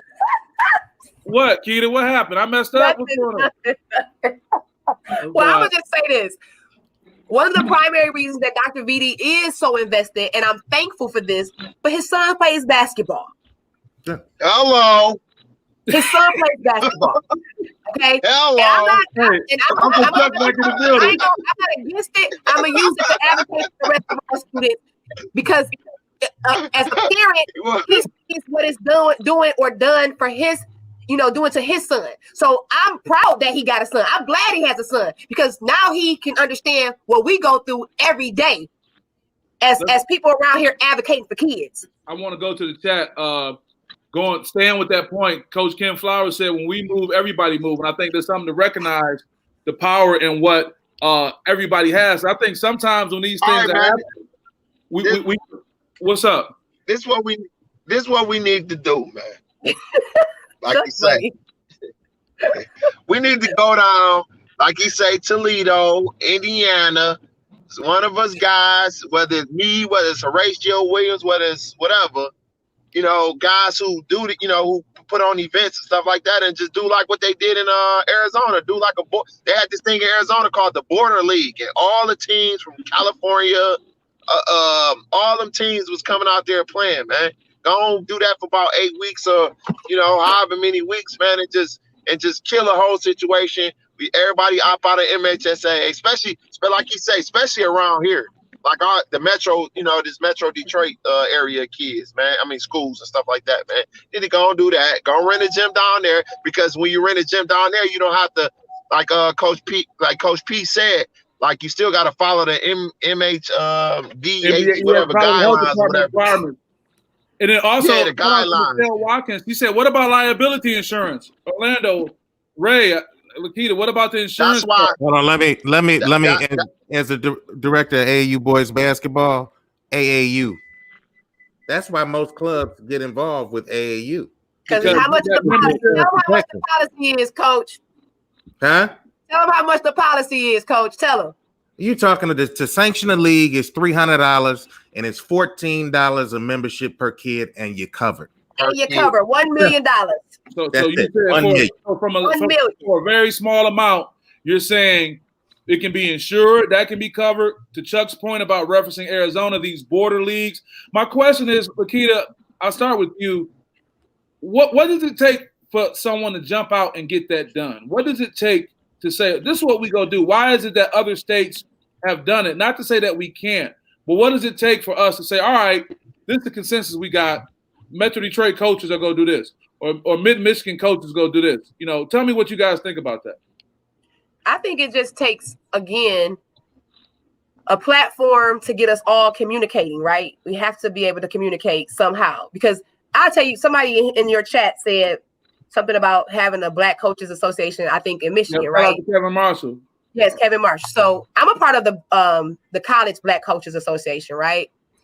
And the most powerful thing about it is that we are all signed up and we're in this email. So when when communication comes out, we all get it. Right now, we don't have a platform for that. The only thing we have right now is social media, Twitter, Facebook, and even then, you don't know that every party that needs to hear it is getting it. So that's number one. Where's our platform? Now, I'm going to just tell y'all, Orlando Watkins does websites and everything. So, you know what? I'm more. Hey, I got a web server. You tell me what the name is. I'll put it up tomorrow. Hey, and SPS is a witness to that. You see the SPS podcast every Thursday. Shout out to Orlando. Let me go to the chat real quick. I want to acknowledge the people. I think it's important as we have you guys on here that there's a community around us that's supporting us, that's far and wide. Shout out to, of course, Michelle Watkins, Renzo G. He's probably winning with the quotes of the day. Shout out to my guy Chuck, one of the realest out there. Period. We know Chuck is super real. We got a Swiss Army knife of great people on this call. There are all kind of people that we can go to do all kind of things in all kind of places and all kind of rooms. I think that's powerful, and we all move together on that. Shout out to Kelly McCord, mother of our guy TJ McCord, Orlando. TJ McCord Jr. She said, "Great show, I appreciate it." Please read Aaron. Please read his comment, please. Whose comments? Aaron Waldron. Okay, I'm going to Aaron. And before I get to Aaron, let me shout out to Ray Kelser. Excellent forum. Thank you, Landon. And engagement is key, and that's what Keita was talking about as far as the various school districts coming together to unite. So let me go to Aaron Waldron per Keita. Aaron says, what will y'all put in place for the other sports? You have to opt out of all sports. Nobody's addressing the other sports. So Keita, you brought that up. What do you think about that? For me, Aaron, when I'm saying what I'm saying, we're talking all sports. We're not saying, oh, basketball outside of MHSAA, or we talking about every sport you have, your whole district saying we don't have to be a part of this. And if I'm not a part of this, if I become independent, now I make my own rules. And that's what people maybe are failing to realize, especially if you have a school like, let's say DEPSA. DEPSA has pretty good teams. And if they wanted to opt out, they could. But it's kind of like based on when they want to do it. But with the good teams for the girls, for example, they have a really good girls team and have had a really good girls team. Unfortunately, some girls teams aren't that good. So the only competition they can play against are the same competition of girls who they'll probably see in the state run. They can't go and play 10 games in two in Indiana, 2 in Illinois, 2 in Ohio. They can't go and play other top level teams to get what they need based on the rules that are set for Michigan. And how does that help a team who's really good if they got to play 14 games and 12 of those games, they're going to blow them out by 40? Keita, Wendell Green says, hold on, I got you, Chuck. Let me read this comment. I'm coming to you, Chuck. Wendell Green says, Keita, that's not realistic for smaller sports like volleyball and baseball. But you were saying we're talking about everybody, right? It was going to be everybody anyway. Yeah, okay. Okay, what you got, Chuck? I was just sitting here thinking. I was just thinking, what if? Okay, what's the superintendent of DPS name? What's his Beatty? Dr. Beatty. Yeah, Mr. Beatty. Yeah, Mr. Beatty. What if he just say, okay? What if he just say, you know what? Basketball, we're not gonna play, and I'm gonna turn each one of my public schools into a club team this year, and we just not gonna play. We chilling. We not gonna play, and then non-coaches. He can make that executive decision as the superintendent. Am I right? Yes or no? Yeah, because guess what? You could, as a high school coach, you can opt out and then do whatever with your team. So let's talk about what he can do. And hold on. But then he can say we can be a club team now. Some of those funds that's allocated for basketball for the basketball season. Can he use some of those funds to fund the school club team? Going too far. They don't got no. I don't know. I'm asking. They don't got no money though. No, I mean some of these schools. Hey, no. That's some of these schools got money. Some of them don't. Some of them don't. Some of them do. It's hard out here for a pimp. Yeah, right. So I want to go to Chuck's point though about Dr. Vitti kind of standing down, for lack of a better term. It's unfortunate that term has such a negative connotation. What if he do that? Well, but my thing is that if he does that, for that to happen, and I'm going to chime on with you, I'm going to tap you, Coach Watkins, when you talk about your political experience, and even you too, Ray, when you talk about consensus building. That sounds like a great idea, but to Keita's point about having a forum to communicate, how do we communicate that message to know that he's going to have backing for that kind of thing? He may not get 100% backing, but what are we going to do to create this public influence to be able to influence policymakers like Dr. Vitti, the health department, even the governor? Like what we got to be consistent and on one accord. Orlando, what do you think about that? It's the kids' parents. Parents rule the world. The one thing I learned when I first got to DPS 20-some years ago, if I needed something done, it's to go to the parents, because the parents go to that principal, the parents go downtown. It's gonna happen. I want to say something. Keita, you were adding something. You got something to add? I was just going to add because Kevin Jackson, the AD at Mumford, he said that they have been talking about making Cass and King independent for years. So you have the opportunity as a district to say this we'll stay in this league with these teams, and with this team we're gonna do this. Every district has that freedom. And that's what people, again, knowing your rights, knowing your rules. You don't have to opt in for every sport. You don't have to opt out for every sport, but you have a choice. So when you think about those choices, when are you willing to make those choices? Is it only to benefit you, or is it to benefit our student athletes? So let's talk about that. I think we really got something, and I'm being respectful of time just to say that I don't know what's up first, the AFC or NFC championship. But I want to be respectful that we're not running into that. But I think this is great with what we have, and I want to thank you all in advance before we wrap up. But we do have time.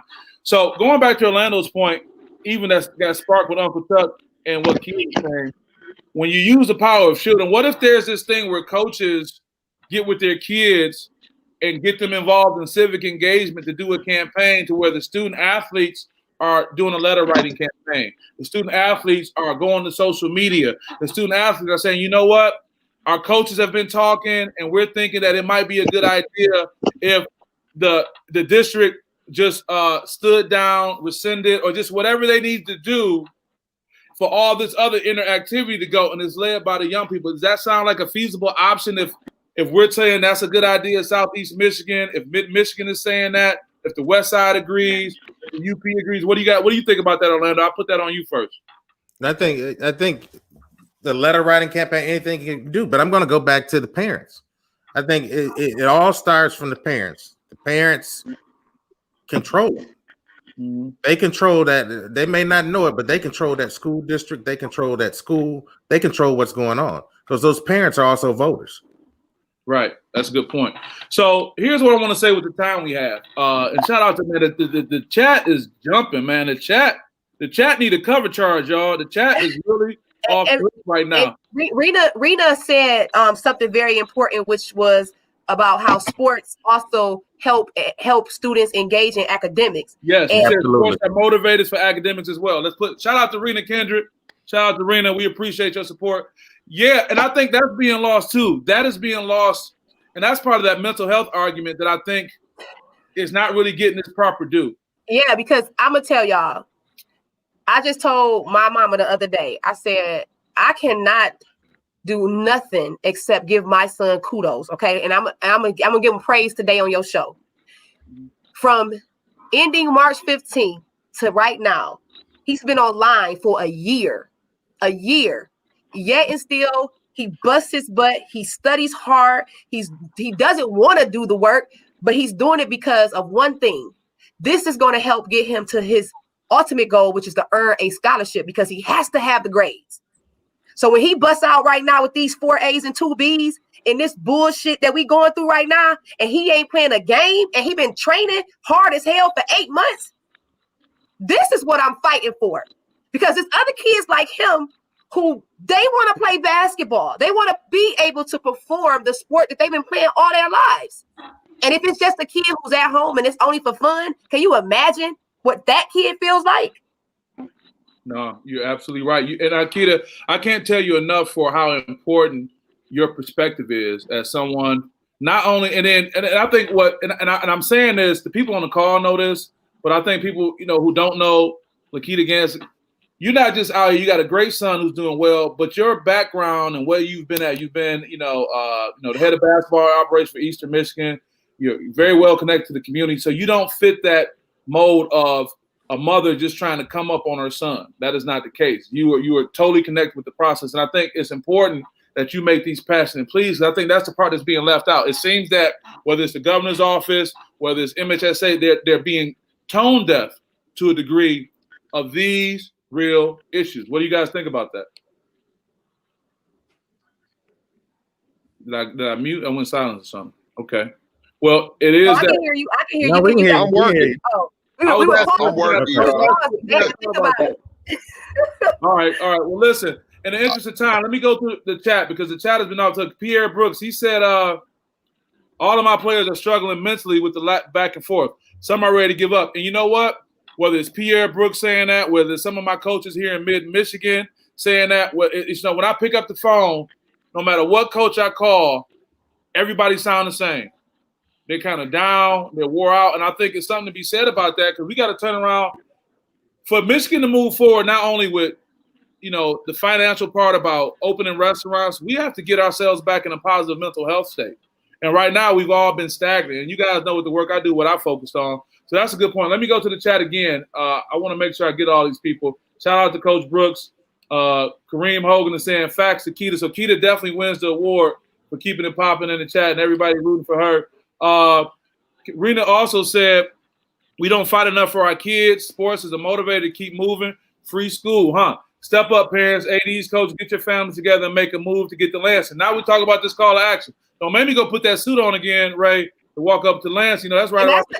And real talk, when I thought about it, this is when I thought about you guys and thinking about, okay, well, what action could we take? Talk about action. Because the first thing I thought about, even when they were saying that we couldn't go watch our kids play, right? I was like, forget that. I'm going to be outside of every game with a picket sign by myself. I'm going to call the other parents, and we're going to be outside because they need to let us watch our kids. Now I'm thinking, well, if we did go up to Lansing, and we all out there, and we just, united, will that even change? Because that's my biggest thing is they don't want us to play, y'all. They don't want us to play. Why they're pussyfooting around just saying and canceling the season, I don't know. But let's eliminate their option to help us. That's all I'm saying. Let me talk about Lansing. Let me put my Lansing hat on. Full disclosure, prior to SPS being started, I was part of the Grand Home Administration, left her, did lobbying. So all this you're talking about, Keita, let me tell you the simple, basic rules of politics. You either have money or you have organization. You have money to write a check, or you can organize people. Mm-hmm. They're equally impactful because whether it's writing a check to an elected official, I know this for a fact. I work with Walmart. We had one of the largest budgets in all the corporations. So it was nothing for me to write a check and create behavior that I wanted, okay? But the other part of it is when you have individuals organized, showing up, letter writing campaigns, calling the office, on social media, that changes things. And I think that we have that ability starting right here in Southeast Michigan and how this conversation is going to extend throughout. So look at how this conversation has evolved. We've evolved from sharing our concerns, which everyone has done passionately. We've talked about the real. I give credit to Uncle Chuck, for bringing the real out, and we all recognize that. Ray was really good and talk about the logistical opportunities that we have with these bordering states. Keita made us remember our humanity when she talks about what she's going on, and having Orlando here from a perspective of an organization like AAU, just as Ray has, gives us great perspective. But we've kind of got to the point about the action part. So I think, Keita, you make a really good point when you talk about you're not alone when you talk about how passionate you are and what you're willing to do for your kid. You was ready to get out front, but then you said, wait a minute. Instead of me standing outside picking in the game, what's his next step? And you naturally thought about Lansing. I think there's something to that. And I want to make sure I'm going to keep that part of the notes as we transition this conversation to the next level. So I want to do a quick recap. What have stood out to me is this idea of, again, holding things off, no contact, and looking at potentially an April start with a June finish, something like that, right? We got a consensus on that. Also, this idea of following the rules by the state that the state health department directs, especially on the new leadership of Elizabeth Hertel, that we're hoping we'll be able to get some dialogue and connection with. I think that's possible. So making sure, like Pierre Brooks says, following the regulations like we're supposed to, even still, and even being a little bit more proactive, like the whole Tom Izzo Mask Up campaign, and kind of like leading by example. I look at Chuck, even if it's place of business, Chuck got his mask on right now, leading by example. And then also kind of this entrepreneurial spirit. I'm at Gordon Food.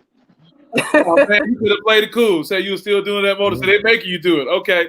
But also, too, this whole thing about let's move to see about this entrepreneurial opportunity. So the VDs of the world, the Whitmers of the world, the Ewells of the world can say, you know what? These coaches, these stakeholders, they got it. We can fall back a little bit. And then lastly, to your point, Keita, getting these elected officials involved, because guess what? They got kids, too. They got kids that are caught up in the act. I mean, even Mark Ewell, he's not an elected official, but his son was a part of DeWitt's championship state football game last night. So that's the thing that I don't think we're looking at as well. So I don't think you should have told me that. It's like, no. What do you mean? Why you say that? That just made me probably more mad. How so? What do you mean? Because Mark Ewell is this man who is leading MHSAA, and his son won a state title. And they let football, they paused football and made football play months later and caused a Belleville team to lose momentum. Belleville lost momentum because you stopped a season from that was already happening, and that just made me even more upset. And not upset because I'm happy for the kid. I'm happy for the kids that finished playing. But even back then, we shouldn't have had to stop. Right. Because nothing has changed since they stopped and told us take these 3 weeks off, and they ended football and they ended volleyball. All of that changed the things that have happened for a lot of athletes, for teams who have been planning all year to be good and great and win. And those things went different because of the break. Right. So right. Well, that's it just is so okay. I want to, Lizzie, I want to follow off of LaKita saying. So how do you tell kids, hey, you can't play basketball? You have to do non-contact drills. You just had volleyball complete their season, which was indoor. You had the football season. That's a contact sport last time I checked. And they've been practicing the indoor since November, okay? Then they just did their season. They just completed this weekend indoors contact. So how do you explain that to kids that play basketball? Hey, you can't do anything indoor. You already got the parents willing not to go into the game where their children can play. You just had And a I know football season, like I everybody said. yeah, I believe from November, Ray, I was going to add from December. right. You in a bad Yeah. so spot. I was going to add to your point, Ray, from what I picked up. I was part of the people who thought when football picks up and gets going again, that's going to be a perfect transition for basketball. Even though football, you know what I'm saying? Like, okay, get football together, then we can go to basketball and the other indoor sports. But look at what we've done today on this call. We have really, I think, laid the foundation and the groundwork for a greater discussion. Shout out to Coach Brandon Barrett, who couldn't be on the call, but he's saying we got to form our own organization. I think the idea of pushing towards that, I think the idea of pushing towards this entrepreneurial spirit is going to lead people to either act or be inactive. That's going to get us some outcome. I want to finish up some chats before we finish up. And so I'm gonna tell y'all. Go ahead, Chuck. I'm gonna tell y'all a little bit. So my son, he's in Arizona right now, right? And y'all know Arizona is really a Republican state, even though I think they won blue or whatever, however that go. I ain't really into the politics like that. But like out there, they threatened to cancel the season, right? So hello, can y'all hear me? Yeah, we got you. Mm-hmm. So like the parents and everything, they all came together.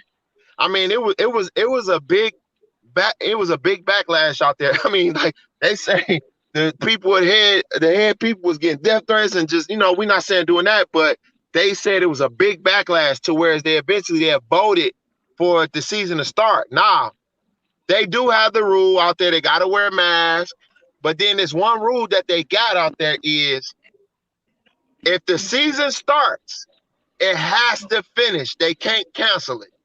Wow. So once the practices started, they had to finish the season. But hold on. Yeah. Clarity, Chuck. I need some clarity. And you may not have the paperwork in front of you. I get it, but how can you say that's going to be the case if there's an uptick in numbers or there's a growing health concern like a new virus, a new strand of the virus, which we're experiencing at the University of Michigan? I just want to add that part. That part I can't speak on, but I know what's going on as of now. You know what I'm saying? But you're saying that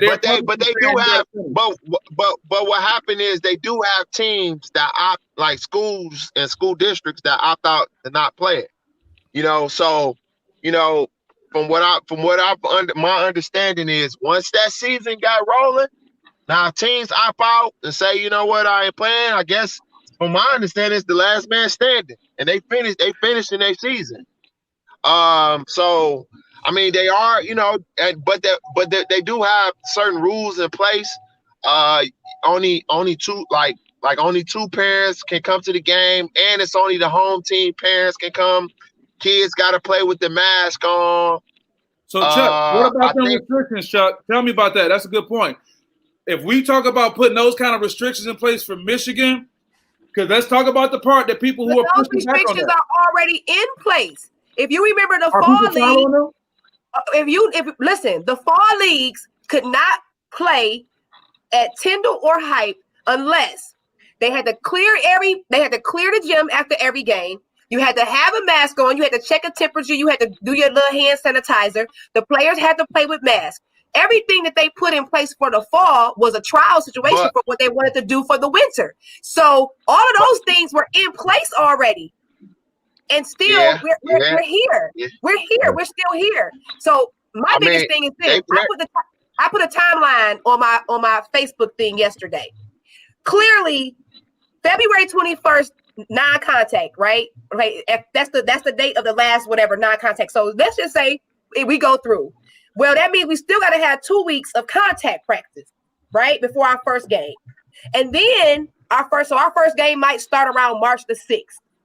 6 weeks after that, that pushes us out to like the middle of April. Okay. I'm sorry, not the middle of April. It'll push us to May as far as the state championship week. The start of the state championship week would be May the 6th.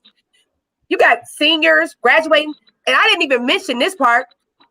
College coaches cannot come out as of right now till April 15th, if they can even come out to April 15th, because based on what's happening now with the new strain, they will probably never be able to come out to see our kids again, just to be clear on that part.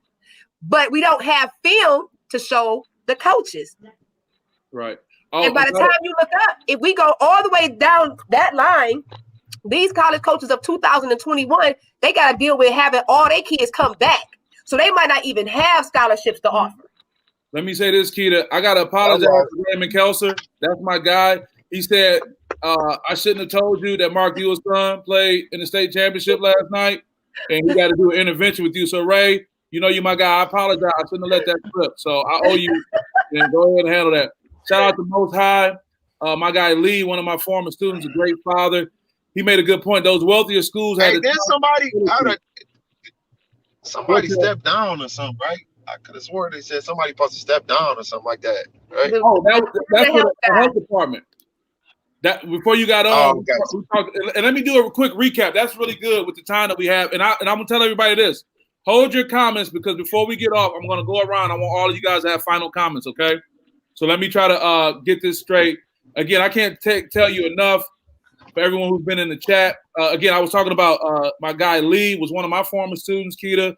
When you see your players grow up. Put yourself back on the screen. Huh? You just have me highlighted on the screen. Put the whole team back. What's wrong with that? What's wrong with that? We got rather have you than anybody else highlighted on the screen, right? Thank you, Peter. But shout out to Lee. When you talk about when you see your play, the whole development thing. I just use my experience as a coach, and I was coaching at Henry Ford, and I look at a kid like Lee. And Lee, when they used to get on the bus Orlando and Ray, they used to all be walking down the hallway. You can't even get down the hallway because they just gaggling up the hallway. So I kind of got a military mindset when I made them line up, shirt and tie. And I'll never forget, and Lee knows this story. They hated it. And Lee was one of the main ones, couldn't walk in the line straight, always had to do extra. None but love, Lee. But when one of the teachers came out and saw all the kids walking in the straight line with a shirt and tie on, they got to compliment them. And during school, they would be on the PA talking about how good the guys were. And Lee could buy him for a nickel after that, Orlando. Now he had bought in. So what I'm talking about is we cannot underestimate the importance of the mental and the developmental part that we have with these kids that we got to keep going. So as we go through this chat and you guys get ready to have your final comments, I want you to keep that in mind, that we got to fight, man. We got to fight to be able to first do things safely, but make sure that we are adjusting to better support these kids. I want to read these last chats. Then I want to come back and give everybody a few moments in the interest of time to give their final remarks. So shout out to Renzo G. We might have to give Renzo the award. What do they do like the University of Miami? Give him the big chain. We'll do that. Renzo said it's something bigger. That's right. Rena, thank you for chiming in. Rena, you're talking about out-of-state families. We got to keep that in mind. And as I like your idea, Ray, about these local tournaments out of state, what's going to offset people from an equity standpoint? So we're going to keep talking about that. Also, Kevin Marshall, he talked about sending the wrong message when you started football and you stopped on basketball. To your point, Kita, Rena says organize. Yeah, we got to get it going up in Lansing. That's going to be the next step. Maria Adams Layton says Lawton agrees, and she's appreciate you guys showing love for Tyndall. Shout out to you, Maria, and everything that's happening with Tyndall. My guy Brian Nicholas Dutton representing Gull Lake. So we got the West Side chiming in. Brian represents the West Side of the state, and he's one of the people I want to get involved in this. He said he hoped they let us play. We're going to get you involved. Oh, and my guy Lee, my former player, who I told you that story about, he said he coaches kids the same way. Now look at that. Look at what we're able to do as coaches and the impact we're able to have on generations. Last few things, my guy Aaron Mays, he's been a real big supporter of our podcast, the SPS Edge. He says, great plan on the platform.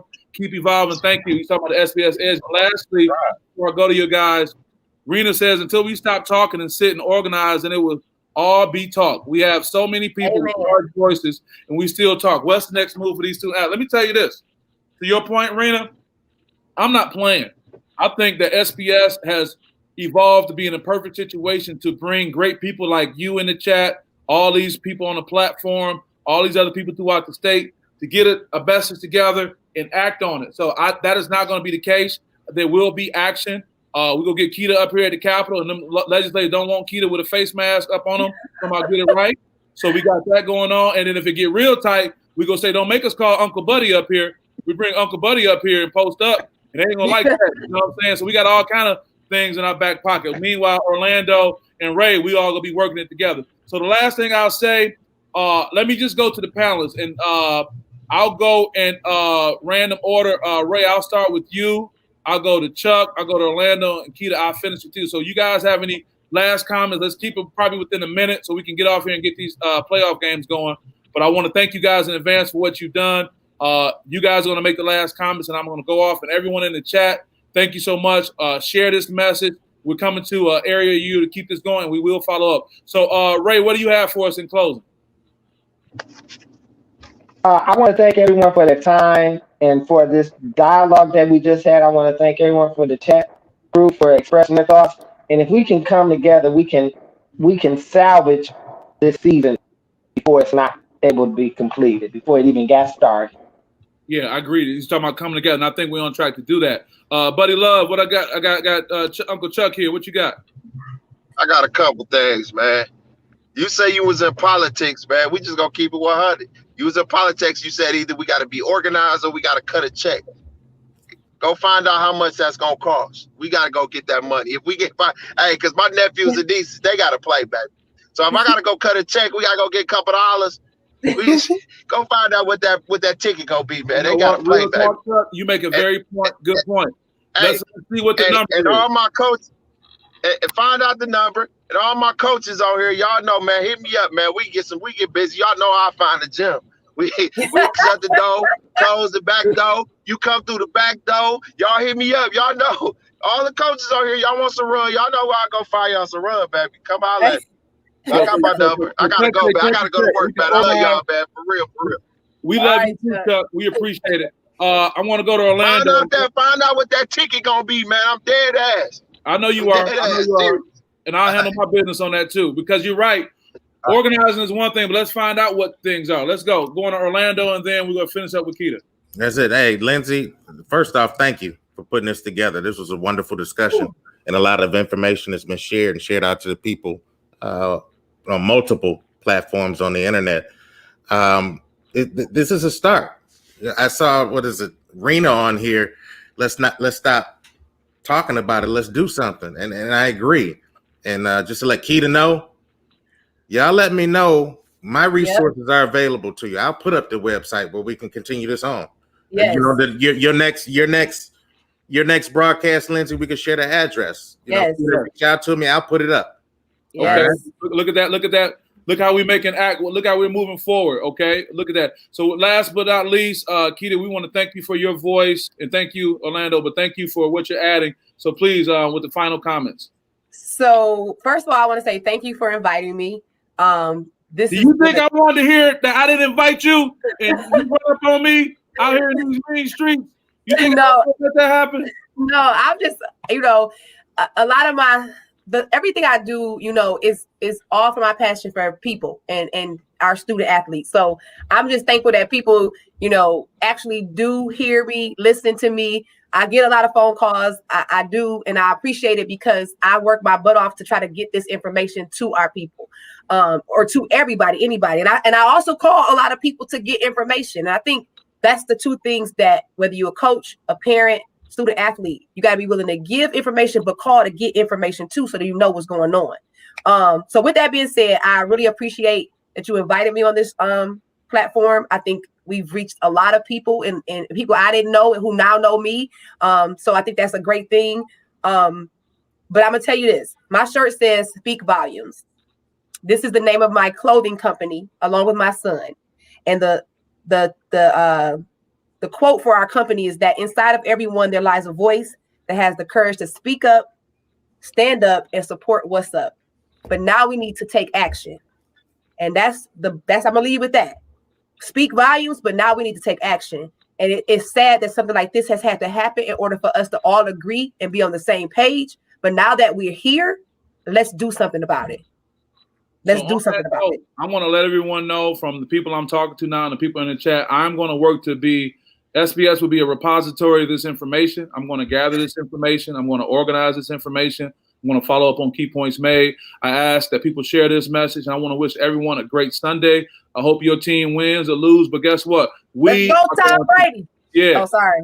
But no, you're fine. But also, I was going to say lastly, and I'll come back to everybody, we are going to we're going to make something great happen. We're going to find a way forward, which was the name of this forum. And that's because everybody on this call, everybody in this chat, and the people that we are. So with that, I want to thank you guys so much. If the people on the call can stay on the call after I end the broadcast, I just want to have a few parting words with you. And until next time, until our next city, which will be Lansing. So Lansing got next. Hey. West after that. You'll be tuned in, Lansing. Yes. Okay. You're doing really good, Nancy. I appreciate this platform. You agree? You're all right. I appreciate you guys. So signing off. We see you guys next time.